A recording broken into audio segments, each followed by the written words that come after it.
ರಾಮಕಿಶನ್ ಅವರ ದಿನವು ಒಂಟಿತನದಿಂದ ಆರಂಭವಾಗುತ್ತಿತ್ತು. ಅವರು ಬೆಳಿಗ್ಗೆ ಎದ್ದು ತಮ್ಮ ಚಹಾವನ್ನು ತಾವೇ ಮಾಡಿಕೊಳ್ಳುತ್ತಿದ್ದರು. ನಂತರ ದಿನಪತ್ರಿಕೆ ಓದುತ್ತಿದ್ದರು ಮತ್ತು ಗಂಟೆಗಟ್ಟಲೆ ತಮ್ಮ ಮನೆಯ ಅಂಗಳದಲ್ಲಿ ಕುಳಿತು ಬೀದಿಯಲ್ಲಿ ಹಾದು ಹೋಗುವ ಜನರನ್ನು ನೋಡುತ್ತಿದ್ದರು. ಅವರ ಬಳಿ ಮಾತನಾಡಲು ಬಹಳಷ್ಟು ವಿಷಯಗಳಿದ್ದವು, ಆದರೆ ಕೇಳಿಸಿಕೊಳ್ಳುವವರು ಯಾರೂ ಇರಲಿಲ್ಲ. ಬಡಾವಣೆಯ ಜನರು ಅಪರೂಪಕ್ಕೊಮ್ಮೆ ಕ್ಷೇಮ ವಿಚಾರಿಸಲು ಬರುತ್ತಿದ್ದರು, ಆದರೆ ಪ್ರತಿಯೊಬ್ಬರಿಗೂ ತಮ್ಮದೇ ಆದ ಜೀವನವಿತ್ತು. ಮಗ ಮತ್ತು ಸೊಸೆ ತಮ್ಮದೇ ಪ್ರಪಂಚದಲ್ಲಿ ಮಗ್ನರಾಗಿದ್ದರು. ಒಂದು ದಿನ ರಾಮಕಿಶನ್ ಅವರಿಗೆ ಆರೋಗ್ಯ ಅಷ್ಟೊಂದು ಸರಿಯಿಲ್ಲ ಎನಿಸಿತು. ಅವರ ಎದೆಯಲ್ಲಿ ಸ್ವಲ್ಪ ನೋವಿತ್ತು ಮತ್ತು ಉಸಿರಾಡಲು ತೊಂದರೆಯಾಗುತ್ತಿತ್ತು. ಗ್ಯಾಸ್ ಸಮಸ್ಯೆಯಿಂದ ಹೀಗಾಗುತ್ತಿರಬಹುದು ಎಂದು ಅವರು ಭಾವಿಸಿದರು. ಅವರು ಮನೆಮದ್ದುಗಳನ್ನು ಪ್ರಯತ್ನಿಸಿದರು, ಆದರೆ ಪ್ರಯೋಜನವಾಗಲಿಲ್ಲ. ಕೊನೆಗೆ ರಿಕ್ಷಾ ಮಾಡಿಕೊಂಡು ಡಾಕ್ಟರ್ ಬಳಿ ಹೋದರು. ಡಾಕ್ಟರ್ ಪರೀಕ್ಷೆಯ ನಂತರ ಕೆಲವು ಟೆಸ್ಟ್ ಮಾಡಿಸಬೇಕೆಂದು ಹೇಳಿದರು. ಹೃದಯಕ್ಕೆ ಸಂಬಂಧಿಸಿದ ಯಾವುದಾದರೂ ಸಮಸ್ಯೆ ಇರಬಹುದು ಎಂದು ಡಾಕ್ಟರ್ ತಿಳಿಸಿದರು. ಈ ವಯಸ್ಸಿನಲ್ಲಿ ಅವರು ಒಬ್ಬರೇ ಇರಬಾರದು ಎಂದು ಡಾಕ್ಟರ್ ಸಲಹೆ ನೀಡಿದರು. ಮನೆಗೆ ಬಂದ ರಾಮಕಿಶನ್ ಅವರು ಬಹಳ ಧೈರ್ಯ ಮಾಡಿಕೊಂಡು ತಮ್ಮ ಮಗ ಸುನಿಲ್ಗೆ ಫೋನ್ ಮಾಡಿದರು. ಅದು ಸಂಜೆಯ ಸಮಯವಾಗಿತ್ತು. ಸುನಿಲ್ ಆಫೀಸ್ನಿಂದ ಹೊರಟಿರಬಹುದು ಎಂದು ಅವರು ಭಾವಿಸಿದ್ದರು. ಫೋನ್ ರಿಂಗ್ ಆಗುತ್ತಲೇ ಇತ್ತು, ಆದರೆ ಅವನು ಫೋನ್ ಎತ್ತಲಿಲ್ಲ. ರಾಮಕಿಶನ್ ಅವರು 10 ನಿಮಿಷ ಕಳೆದು ಮತ್ತೆ ಪ್ರಯತ್ನಿಸಿದರು. ಈ ಬಾರಿ ಫೋನ್ ಎತ್ತಿದನು. ಇನ್ನೊಂದು ಬದಿಯಿಂದ ಸುನೀಲ್ನ ಧ್ವನಿ ಕೇಳಿಸಿತು. ಅದರಲ್ಲಿ ಸ್ಪಷ್ಟವಾಗಿ ಕಿರಿಕಿರಿ ಇತ್ತು. ಅವನು ಕ್ಷೇಮ ವಿಚಾರಿಸದೆ ನೇರವಾಗಿ ಕೇಳಿದನು, ಹೌದು ಅಪ್ಪ, ಹೇಳಿ, ವಿಷಯವೇನು? ಆಫೀಸ್ ಸಮಯದಲ್ಲಿ ಫೋನ್ ಮಾಡಬೇಡಿ ಎಂದು ನಾನು ನಿಮಗೆ ಎಷ್ಟು ಬಾರಿ ಹೇಳಿದ್ದೇನೆ? ರಾಮಕಿಶನ್ ಅವರ ಗಂಟಲು ಒಣಗಿ ಹೋಯಿತು. ಅವರು ಸಣ್ಣ ಧ್ವನಿಯಲ್ಲಿ ಹೇಳಿದರು, ಮಗನೇ, ಈಗ ಸಂಜೆ 7 ಗಂಟೆಯಾಗುತ್ತಿದೆ. ನೀನು ಫ್ರೀ ಇರಬಹುದು ಎಂದುಕೊಂಡೆ. ಸುನೀಲ್ ಹೇಳಿದನು, ನನ್ನ ಕೆಲಸ 7 ಗಂಟೆಗೆ ಮುಗಿಯುವುದಿಲ್ಲ. ನನಗೆ ಈಗ ಕ್ಲೈಂಟ್ ಜೊತೆಗೆ ಡಿನ್ನರ್ ಮೀಟಿಂಗ್ ಇದೆ. ವಿಷಯವೇನು, ಬೇಗ ಹೇಳಿ. ಆಗ ರಾಮಕಿಶನ್ ಅವರು ಹೇಳಿದರು, ಮಗನೇ, ನನಗೆ ಆರೋಗ್ಯ ಸ್ವಲ್ಪ ಸರಿಯಿಲ್ಲ. ಡಾಕ್ಟರ್ ಹತ್ತಿರ ಹೋಗಿದ್ದೆ. ಅವರು ಕೆಲವು ಟೆಸ್ಟ್ ಹೇಳಿದ್ದಾರೆ. ನನಗೆ ಸ್ವಲ್ಪ ಭಯವಾಗುತ್ತಿದೆ. ಅದಕ್ಕೆ ನಿನಗೆ ತಿಳಿಸೋಣ ಎಂದು ಫೋನ್ ಮಾಡಿದೆ. ಸುನೀಲ್ ಜೋರಾಗಿ ನಿಟ್ಟುಸಿರು ಬಿಟ್ಟನು. ಅದು ಫೋನ್ನಲ್ಲೂ ಸ್ಪಷ್ಟವಾಗಿ ಕೇಳಿಸುತ್ತಿತ್ತು. ಅವನು ಹೇಳಿದನು, ಅಪ್ಪ, ನೀವು ಕೂಡ ಅಷ್ಟೇ. ಸಣ್ಣ ವಿಷಯಕ್ಕೂ ಗಾಬರಿಯಾಗುತ್ತೀರಿ. ವಯಸ್ಸಾಗಿದೆ ಅಂದ ಮೇಲೆ ಸ್ವಲ್ಪ ಹೆಚ್ಚು ಕಡಿಮೆ ಆಗುತ್ತಲೇ ಇರುತ್ತದೆ. ನೀವು ಟೆಸ್ಟ್ ಮಾಡಿಸಿಕೊಳ್ಳಿ ಮತ್ತು ವರದಿಯನ್ನು ನನಗೆ ವಾಟ್ಸಪ್ ಮಾಡಿ. ನಾನು ಇಲ್ಲಿ ಯಾರಾದರೂ ಒಳ್ಳೆಯ ಡಾಕ್ಟರ್ ಹತ್ತಿರ ತೋರಿಸಿ ಸಲಹೆ ಪಡೆಯುತ್ತೇನೆ. ಮತ್ತು ಹೌದು, ಹಣದ ಬಗ್ಗೆ ಚಿಂತಿಸಬೇಡಿ. ನಾನು ಈಗಲೇ ಅಕೌಂಟ್ಗೆ ಟ್ರಾನ್ಸ್ಫರ್ ಮಾಡುತ್ತೇನೆ. ನೀವು ಯಾವುದಾದ್ರೂ ಒಳ್ಳೆಯ ಆಸ್ಪತ್ರೆಗೆ ಹೋಗಿ ತೋರಿಸಿಕೊಳ್ಳಿ. ನನ್ನ ಹತ್ತಿರ ಈಗ ಖಂಡಿತವಾಗಿಯೂ ಸಮಯವಿಲ್ಲ. ಮುಂದಿನ ತಿಂಗಳು ನನ್ನ ಪ್ರಮೋಷನ್ ಬಾಕಿ ಇದೆ ಮತ್ತು ನಾನು ಬಹಳಷ್ಟು ಟಾರ್ಗೆಟ್ಗಳನ್ನು ಪೂರ್ತಿ ಮಾಡಬೇಕಿದೆ. ನಿಮಗೆ ಅರ್ಥವಾಗುತ್ತಿದೆ ಅಲ್ವಾ? ರಾಮಕಿಶನ್ ಅವರು ಇಷ್ಟೇ ಹೇಳಿದರು. ಹೌದು ಮಗನೇ, ನನಗೆ ಅರ್ಥವಾಗುತ್ತಿದೆ. ಹಾಗಾದರೆ ನಿನ್ನ ಬಗ್ಗೆ ನೀನು ಕಾಳಜಿ ವಹಿಸು ಎಂದು ಹೇಳಿ ಫೋನ್ ಕಟ್ ಮಾಡಿದರು. ಫೋನ್ ಕಟ್ ಮಾಡಿದ ನಂತರ ರಾಮಕಿಶನ್ ಅವರು ಬಹಳ ಹೊತ್ತಿನವರೆಗೆ ಮೊಬೈಲ್ ಕೈಯಲ್ಲಿ ಹಿಡಿದು ಕುಳಿತಿದ್ದರು. ಅವರಿಗೆ ಹಣದ ಅವಶ್ಯಕತೆ ಇರಲಿಲ್ಲ. ಅವರ ಬಳಿ ತಮ್ಮ ಪೆನ್ಷನ್ ಮತ್ತು ಉಳಿತಾಯದ ಹಣ ಸಾಕಷ್ಟಿತ್ತು. ಅವರಿಗೆ ಬೇಕಾಗಿದ್ದು ತಮ್ಮ ಮಗನ ಸಾಂಗತ್ಯ. ಸುನಿಲ್ ಕೇವಲ, ಅಪ್ಪ, ನೀವು ಚಿಂತಿಸಬೇಡಿ, ನಾನು ಬರುತ್ತಿದ್ದೇನೆ ಎಂದು ಹೇಳಿದ್ದರೆ ಸಾಕಿತ್ತು. ಅಥವಾ ಕನಿಷ್ಠ 2 ನಿಮಿಷ ಸಮಾಧಾನವಾಗಿ ಮಾತನಾಡಬೇಕಿತ್ತು. ಆದರೆ ಸುನೀಲ್ ಪಾಲಿಗೆ ಅವರ ನೋವು ಕೇವಲ ಒಂದು ಮೆಡಿಕಲ್ ಇಶ್ಯೂ ಆಗಿತ್ತು. ಅದನ್ನು ಹಣದಿಂದ ಬಗೆಹರಿಸಬಹುದು ಎಂದು ಅವನು ಭಾವಿಸಿದನು. ಅದೇ ರಾತ್ರಿ ಸುನೀಲ್ ತನ್ನ ಗೆಳೆಯರು ಮತ್ತು ಸಹೋದ್ಯೋಗಿಗಳ ಜೊತೆಗೆ ಒಂದು ಭರ್ಜರಿ ಪಾರ್ಟಿ ಮಾಡಿದನು. ಅವನಿಗೆ ಒಂದು ದೊಡ್ಡ ಡೀಲ್ ಸಿಕ್ಕಿದ್ದರಿಂದ ಅವನು ತುಂಬ ಸಂತೋಷವಾಗಿದ್ದನು. ಪಾರ್ಟಿಯಲ್ಲಿ ಅವನು ಸಾವಿರಾರು ರೂಪಾಯಿಗಳನ್ನು ಖರ್ಚು ಮಾಡಿದನು. ಇತ್ತ ರಾಮಕಿಶನ್ ಅವರು ಮಲಗಿ ಕಣ್ಣೀರು ಸುರಿಸುತ್ತಿದ್ದರು. ಅವರು ಯೋಚಿಸಿದರು, ನಾನು ಅವನಿಗೆ ಹೆಚ್ಚು ಪ್ರೀತಿ ನೀಡಿ ಹಾಳು ಮಾಡಿದ್ದೇನೆ. ಅವನಿಗೆ ಸಂಘರ್ಷದ ಮಹತ್ವ ತಿಳಿಸಬೇಕಿತ್ತೇ? ಮುಂದಿನ ಕೆಲವು ದಿನಗಳನ್ನು ರಾಮಕಿಶನ್ ಅವರು ಬಹಳ ಕಷ್ಟದಿಂದ ಕಳೆದರು. ಅವರು ಎಲ್ಲ ಟೆಸ್ಟ್ ಮಾಡಿಸಿದರು. ವರದಿಯಲ್ಲಿ ಅವರ ಹೃದಯದ ರಕ್ತನಾಳಗಳಲ್ಲಿ ಬ್ಲಾಕೇಜ್ ಇರುವುದು ಮತ್ತು ಶೀಘ್ರದಲ್ಲೇ ಸರ್ಜರಿ ಅಗತ್ಯವಿರಬಹುದು ಎಂದು ಬಂದಿತ್ತು. ಈ ಸುದ್ದಿ ಕೇಳಿ ಅವರು ಇನ್ನಷ್ಟು ಒಂಟಿತನ ಅನುಭವಿಸಿದರು. ಅವರು ವರದಿಯ ಫೋಟೋ ತೆಗೆದು ಸುನೀಲ್ಗೆ ವಾಟ್ಸಪ್ ಮಾಡಿದರು. 2 ದಿನಗಳವರೆಗೆ ಸುನೀಲ್ನಿಂದ ಯಾವುದೇ ಉತ್ತರ ಬರಲಿಲ್ಲ. 3ನೇ ದಿನ ಸಂಜೆ ಸುನೀಲ್ ಫೋನ್ ಮಾಡಿದನು. ಹೌದು ಅಪ್ಪ, ನಾನು ವರದಿ ನೋಡಿದೆ. ಅದು ನಾರ್ಮಲ್ ಆಗಿದೆ. ಈ ವಯಸ್ಸಿನಲ್ಲಿ ಬ್ಲಾಕೇಜ್ ಇರುವುದು ಸಾಮಾನ್ಯ ವಿಷಯ. ನಾನು ಇಲ್ಲಿ ಒಬ್ಬ ಸ್ಪೆಷಲಿಸ್ಟ್ ಹತ್ತಿರ ಮಾತನಾಡಿದ್ದೇನೆ. ಅವರು ಈಗ ಸರ್ಜರಿ ಅಷ್ಟೊಂದು ಎಮರ್ಜೆನ್ಸಿ ಇಲ್ಲ ಎಂದು ಹೇಳಿದ್ದಾರೆ. ನೀವು ಔಷಧಿಗಳನ್ನು ಶುರು ಮಾಡಿ ಮತ್ತು ತಿನ್ನುವ ವಿಷಯದ ಬಗ್ಗೆ ಗಮನ ಕೊಡಿ. ನಾನು ಕೆಲವು ಒಳ್ಳೆಯ ಔಷಧಿಗಳನ್ನು ಕೊರಿಯರ್ ಮಾಡಿಸುತ್ತೇನೆ. ರಾಮಕಿಶನ್ ಅವರಿಗೆ ದಿಕ್ಕು ತೋಚದಂತಾಯಿತು. ಡಾಕ್ಟರ್ ಅವರಿಗೆ ಅಪಾಯವಿದೆ ಎಂದು ಸ್ಪಷ್ಟವಾಗಿ ಹೇಳಿದ್ದರು, ಆದರೆ ಅವರ ಮಗ ಇದನ್ನು ಸಾಮಾನ್ಯ ವಿಷಯ ಎನ್ನುತ್ತಿದ್ದನು. ಅವರು ಸಣ್ಣ ಧ್ವನಿಯಲ್ಲಿ ಕೇಳಿದರು. ಮಗನೇ, ನೀನು ಒಂದು ಬಾರಿಯೂ ಬರಲು ಸಾಧ್ಯವಿಲ್ಲವೇ? ನನಗೆ ಸ್ವಲ್ಪ ಭಯವಾಗುತ್ತಿದೆ. ಒಂದು ವೇಳೆ ಏನಾದರೂ ಆದರೆ ಇಲ್ಲಿ ನೋಡಿಕೊಳ್ಳುವವರು ಯಾರೂ ಇಲ್ಲ. ಆಗ ಸುನಿಲ್ ಕಿರಿಕಿರಿಗೊಂಡು ಹೇಳಿದನು. ನೀವು ಮತ್ತೆ ಇಮೋಷನಲ್ ಮಾತುಗಳನ್ನು ಆಡುತ್ತಿದ್ದೀರಿ ಅಪ್ಪ. ನಾನು ಹೇಳಿದ್ದೇನಲ್ಲ, ನನಗೆ ಪ್ರಮೋಷನ್ ಸಿಗಲಿದೆ. ಈ ಸಮಯದಲ್ಲಿ ನಾನು ರಜೆ ತೆಗೆದುಕೊಂಡರೆ ನನ್ನ ಕೇರಿಯರ್ ಅಪಾಯಕ್ಕೆ ಸಿಲುಕುತ್ತದೆ. ಪೂನಂ ಕೂಡ ಬ್ಯುಸಿಯಾಗಿದ್ದಾಳೆ ಮತ್ತು ಪ್ರೀತಮ್ಗೆ ಶಾಲೆ ಇದೆ. ನೀವು ಪಕ್ಕದ ಮನೆಯ ಶರ್ಮಾ ಅಂಕಲ್ ಹತ್ತಿರ ಹೇಳಿ ಯಾವುದಾದರೂ ಕೆಲಸದವನ ವ್ಯವಸ್ಥೆ ಮಾಡಿಕೊಳ್ಳಿ. ಹಣ ನಾನು ಕಳಿಸುತ್ತೇನೆ. ನೀವು ಮಕ್ಕಳಂತೆ ಹಠ ಮಾಡಬೇಡಿ ಎಂದು ಹೇಳಿ ಅವನು ಫೋನ್ ಕಟ್ ಮಾಡಿದನು. ಅಂದು ರಾಮಕಿಶನ್ ಅವರಿಗೆ ಅರಿವಾಯಿತು, ಅವರ ಮಗ ಈಗ ಅವರ ಮಗನಾಗಿ ಉಳಿದಿಲ್ಲ. ಅವನು ಒಂದು ಯಂತ್ರವಾಗಿ ಬಿಟ್ಟಿದ್ದಾನೆ. ಅವನಲ್ಲಿ ಸಂವೇದನೆ ಎಂಬ ಭಾವನೆಯೇ ಉಳಿದಿಲ್ಲ. ಅಂದಿನಿಂದ ಅವರು ಅಳುವುದನ್ನು ನಿಲ್ಲಿಸಿದರು. ಸುನಿಲ್ನಿಂದ ಯಾವುದೇ ನಿರೀಕ್ಷೆ ಇಟ್ಟುಕೊಳ್ಳಬಾರದು ಎಂದು ನಿರ್ಧರಿಸಿದರು.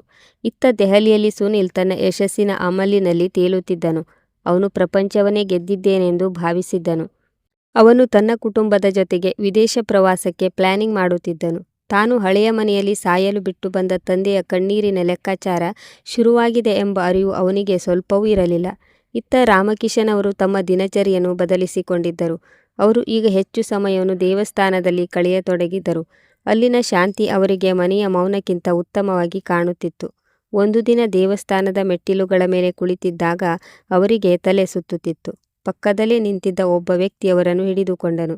ಆ ವ್ಯಕ್ತಿ ಬೇರೆ ಯಾರೂ ಅಲ್ಲ, ಅವರ ಹಳೆಯ ವಿದ್ಯಾರ್ಥಿ ರಮೇಶ್. ಅವನಿಗೆ ಅದೇ ಪಟ್ಟಣದಲ್ಲಿ ಒಂದು ಸಣ್ಣ ಅಂಗಡಿ ಇತ್ತು. ಅವನು ತಕ್ಷಣ ರಾಮಕಿಶನ್ ಅವರಿಗೆ ನೀರು ಕುಡಿಸಿ ಕೇಳಿದನು, ಗುರುಗಳೇ, ನೀವು ಆರಾಮಾಗಿದ್ದೀರಾ? ರಾಮಕಿಶನ್ ಅವರು ಮಸುಕಾದ ಕಣ್ಣುಗಳಿಂದ ಅವನನ್ನು ನೋಡಿ ಹೇಳಿದರು, ಹೌದು ಮಗನೇ, ಬರೀ ಅಶಕ್ತತೆ ಇದೆ ಅಷ್ಟೇ. ರಮೇಶ್ ಹಠ ಮಾಡಿ ಅವರನ್ನು ರಿಕ್ಷಾದಲ್ಲಿ ಕೂರಿಸಿದನು ಮತ್ತು ಸ್ವತಃ ಅವರ ಜೊತೆಗೆ ಮನೆಗೆ ಬಂದನು. ಮನೆಯ ಸ್ಥಿತಿ ಮತ್ತು ರಾಮಕಿಶನ್ ಅವರ ಒಂಟಿತನ ನೋಡಿ ಅವನಿಗೆ ಬೇಸರವಾಯಿತು. ಅವನು ಕೇಳಿದನು, ನಿಮ್ಮನ್ನು ನೋಡಿಕೊಳ್ಳಲು ಸುನೀಲಣ್ಣ ಬರಲಿಲ್ಲವೇ? ಆಗ ರಾಮಕಿಶನ್ ಅವರು ಕಣ್ಣು ತಗ್ಗಿಸಿ ಹೇಳಿದರು, ಅವನು ಬಹಳ ಬ್ಯುಸಿಯಾಗಿದ್ದಾನೆ ಮಗನೇ. ರಮೇಶನಿಗೆ ಅರ್ಥವಾಯಿತು. ಅಂದಿನಿಂದ ಅವನು ಪ್ರತಿದಿನ ಬೆಳಿಗ್ಗೆ ಸಂಜೆ ರಾಮಕಿಶನ್ ಅವರ ಕ್ಷೇಮ ವಿಚಾರಿಸಲು ಬರಬೇಕೆಂದು ಒಂದು ನಿಯಮ ಮಾಡಿಕೊಂಡನು. ಅವನ ಈ ನಿಸ್ವಾರ್ಥ ಸೇವೆ ರಾಮಕಿಶನ್ ಅವರ ಮನದ ಗಾಯಗಳಿಗೆ ಮದ್ದಿನಂತೆ ಕೆಲಸ ಮಾಡುತ್ತಿತ್ತು. ಇತ್ತ ಸುನೀಲ್ ತನ್ನ ಅಮೆರಿಕ ಪ್ರವಾಸದ ಪ್ಯಾಕಿಂಗ್ನಲ್ಲಿ ಬ್ಯುಸಿಯಾಗಿದ್ದನು. ಅವನು ತಾನು ದೇಶದಿಂದ ಹೊರಗೆ ಹೋಗುತ್ತಿದ್ದೇನೆ ಎಂದು ತನ್ನ ತಂದೆಗೆ ತಿಳಿಸುವುದು ಮುಖ್ಯ ಎಂದು ಕೂಡ ಭಾವಿಸಲಿಲ್ಲ. ಒಂದು ವೇಳೆ ತಿಳಿಸಿದರೆ ತಂದೆ ಮತ್ತೆ ತಮ್ಮ ಕಾಯಿಲೆ ಬಗ್ಗೆ ಅಳಲು ಶುರು ಮಾಡಬಹುದು ಎಂದು ಅವನು ಅಂದುಕೊಂಡಿದ್ದನು. ಹೀಗೆ ಸುನೀಲ್ ತನ್ನ ಸುಖದ ಪ್ರಪಂಚದಲ್ಲಿ ಮಗ್ನನಾಗಿ ತನ್ನ ವೃದ್ಧ ತಂದೆಯನ್ನು ದೇವರಿಗೆ ಬಿಟ್ಟು ವಿದೇಶಕ್ಕೆ ಹೋದನು. ಆದರೆ ಅವನಿಗೆ ತಿಳಿಯದ ವಿಷಯವೆಂದರೆ ಈ ವಿದೇಶ ಪ್ರವಾಸ ಅವನ ಜೀವನದ ಅತ್ಯಂತ ಭಯಾನಕ ತಿರುವು ಎಂದು ಸಾಬೀತಾಗಲಿತ್ತು. ಕರ್ಮದ ಫಲ ಹೇಗೆ ಸಿಗುತ್ತದೆ ಎಂದು ಅವನಿಗೆ ತಿಳಿಯುವ ಕಾಲ ಬಂದಿತ್ತು. ಇತ್ತ ರಮೇಶ್ ಪ್ರತಿದಿನ ಬೆಳಿಗ್ಗೆ ಮತ್ತು ಸಂಜೆ ರಾಮಕಿಶನ್ ಅವರ ಬಳಿ ಬರುತ್ತಿದ್ದನು ಮತ್ತು ಕ್ಷೇಮ ವಿಚಾರಿಸುತ್ತಿದ್ದನು. ಗುರುಗಳ ಆರೋಗ್ಯ ದಿನದಿಂದ ದಿನಕ್ಕೆ ಹದಗೆಡುತ್ತಿರುವುದನ್ನು ಅವನು ಗಮನಿಸುತ್ತಿದ್ದನು. ಅವರ ಮುಖ ಬಿಳಿಚಿಕೊಳ್ಳುತ್ತಿತ್ತು.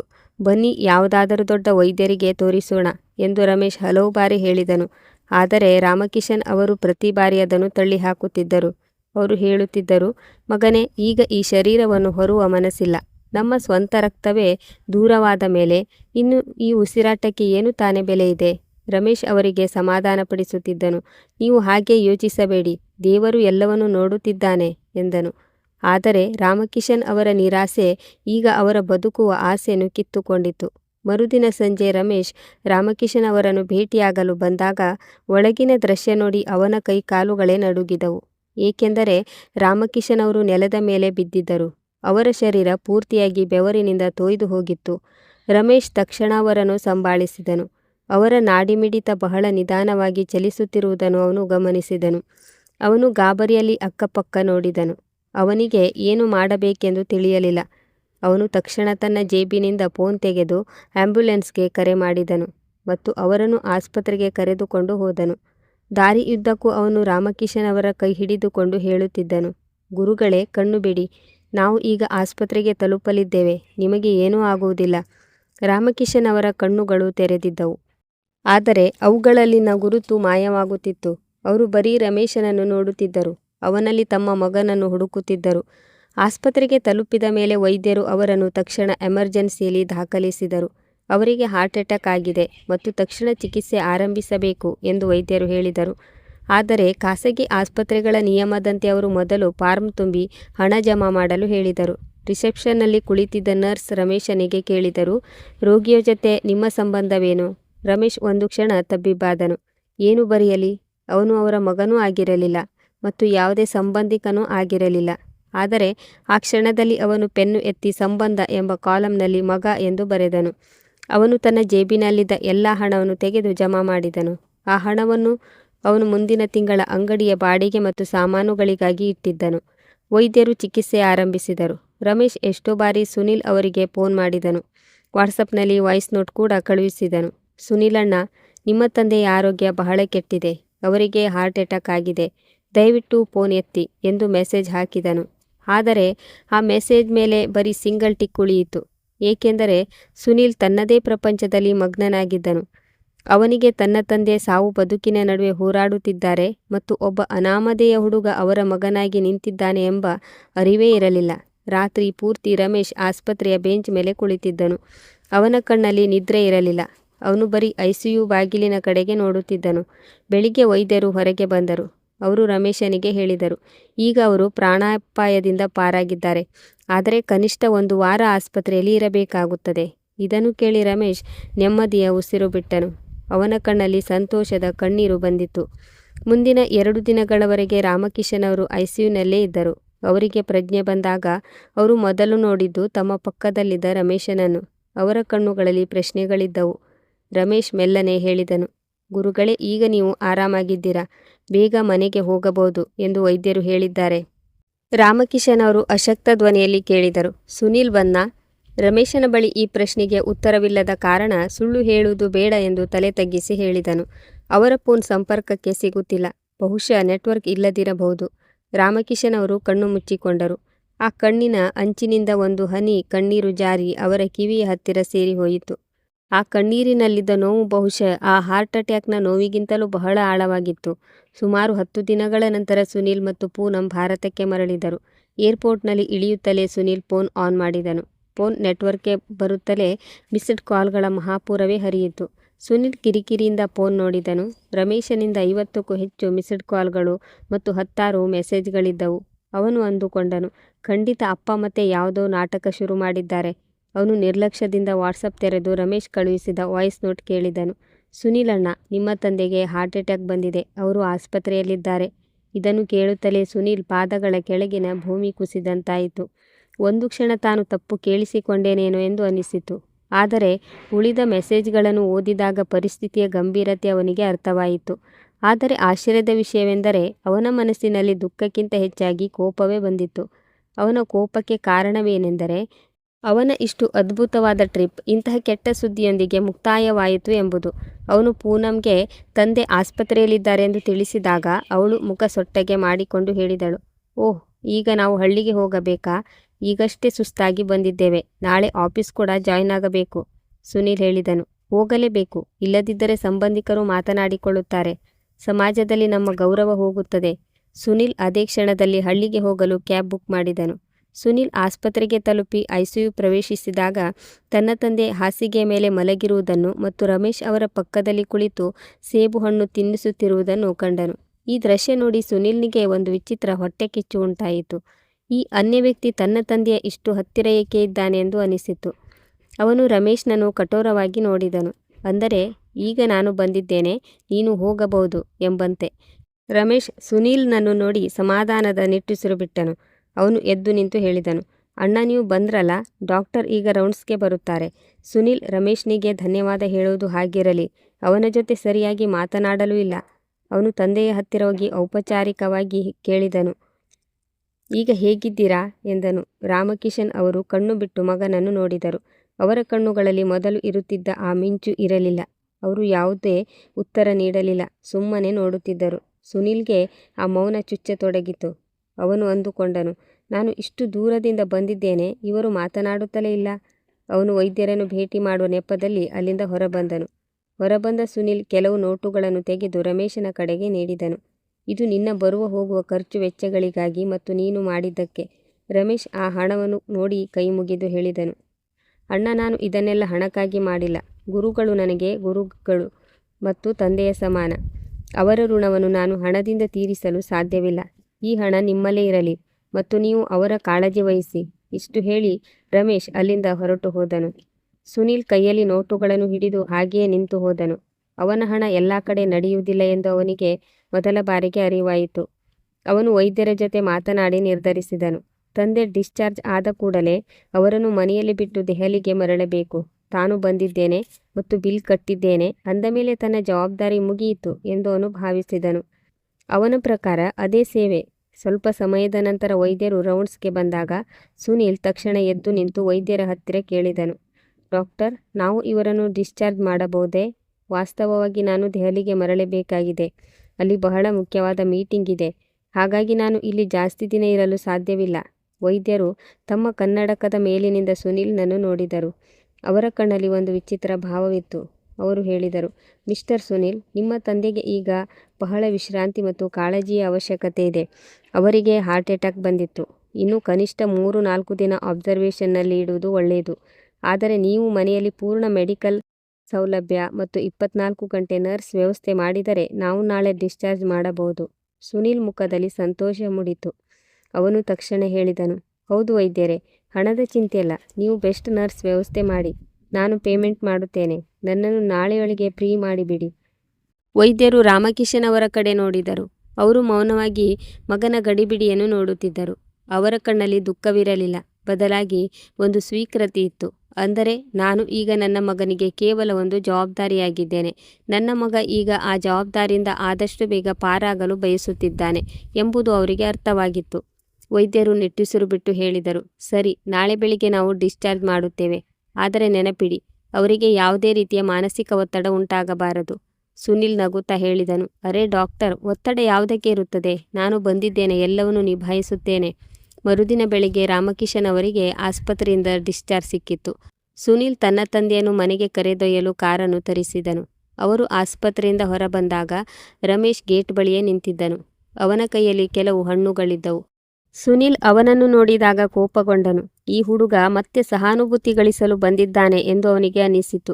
ರಮೇಶ್ ಮುಂದೆ ಬಂದು ರಾಮಕಿಶನ್ ಅವರ ಕಾಲು ಮುಟ್ಟಿ ನಮಸ್ಕರಿಸಿದನು. ಅವನು ಹೇಳಿದನು, ಗುರುಗಳೇ, ಈಗ ನೀವು ಆರಾಮಾಗಿ ಕಾಣುತ್ತಿದ್ದೀರಿ. ಮನೆಗೆ ಹೋಗಿ ವಿಶ್ರಾಂತಿ ಪಡೆಯಿರಿ. ರಾಮಕಿಶನ್ ಅವರು ಅವನ ತಲೆಯ ಮೇಲೆ ಕೈಯಿಟ್ಟರು. ಅವರ ಕೈ ನಡುಗುತ್ತಿತ್ತು, ಆದರೆ ಅದರಲ್ಲಿ ಆಶೀರ್ವಾದ ತುಂಬಿತ್ತು. ಅಷ್ಟರಲ್ಲಿ ಸುನೀಲ್ ರಮೇಶನಿಗೆ ಹೇಳಿದನು, ಸರಿ, ಈಗ ನಾವು ಹೊರಡುತ್ತಿದ್ದೇವೆ. ನೀನು ನಿನ್ನ ಕೆಲಸ ನೋಡು, ನಮಗೆ ತೊಂದರೆ ಕೊಡಬೇಡ. ರಮೇಶ್ ಏನೂ ಹೇಳಲಿಲ್ಲ, ಸುಮ್ಮನೆ ಹಿಂದೆ ಸರಿದನು.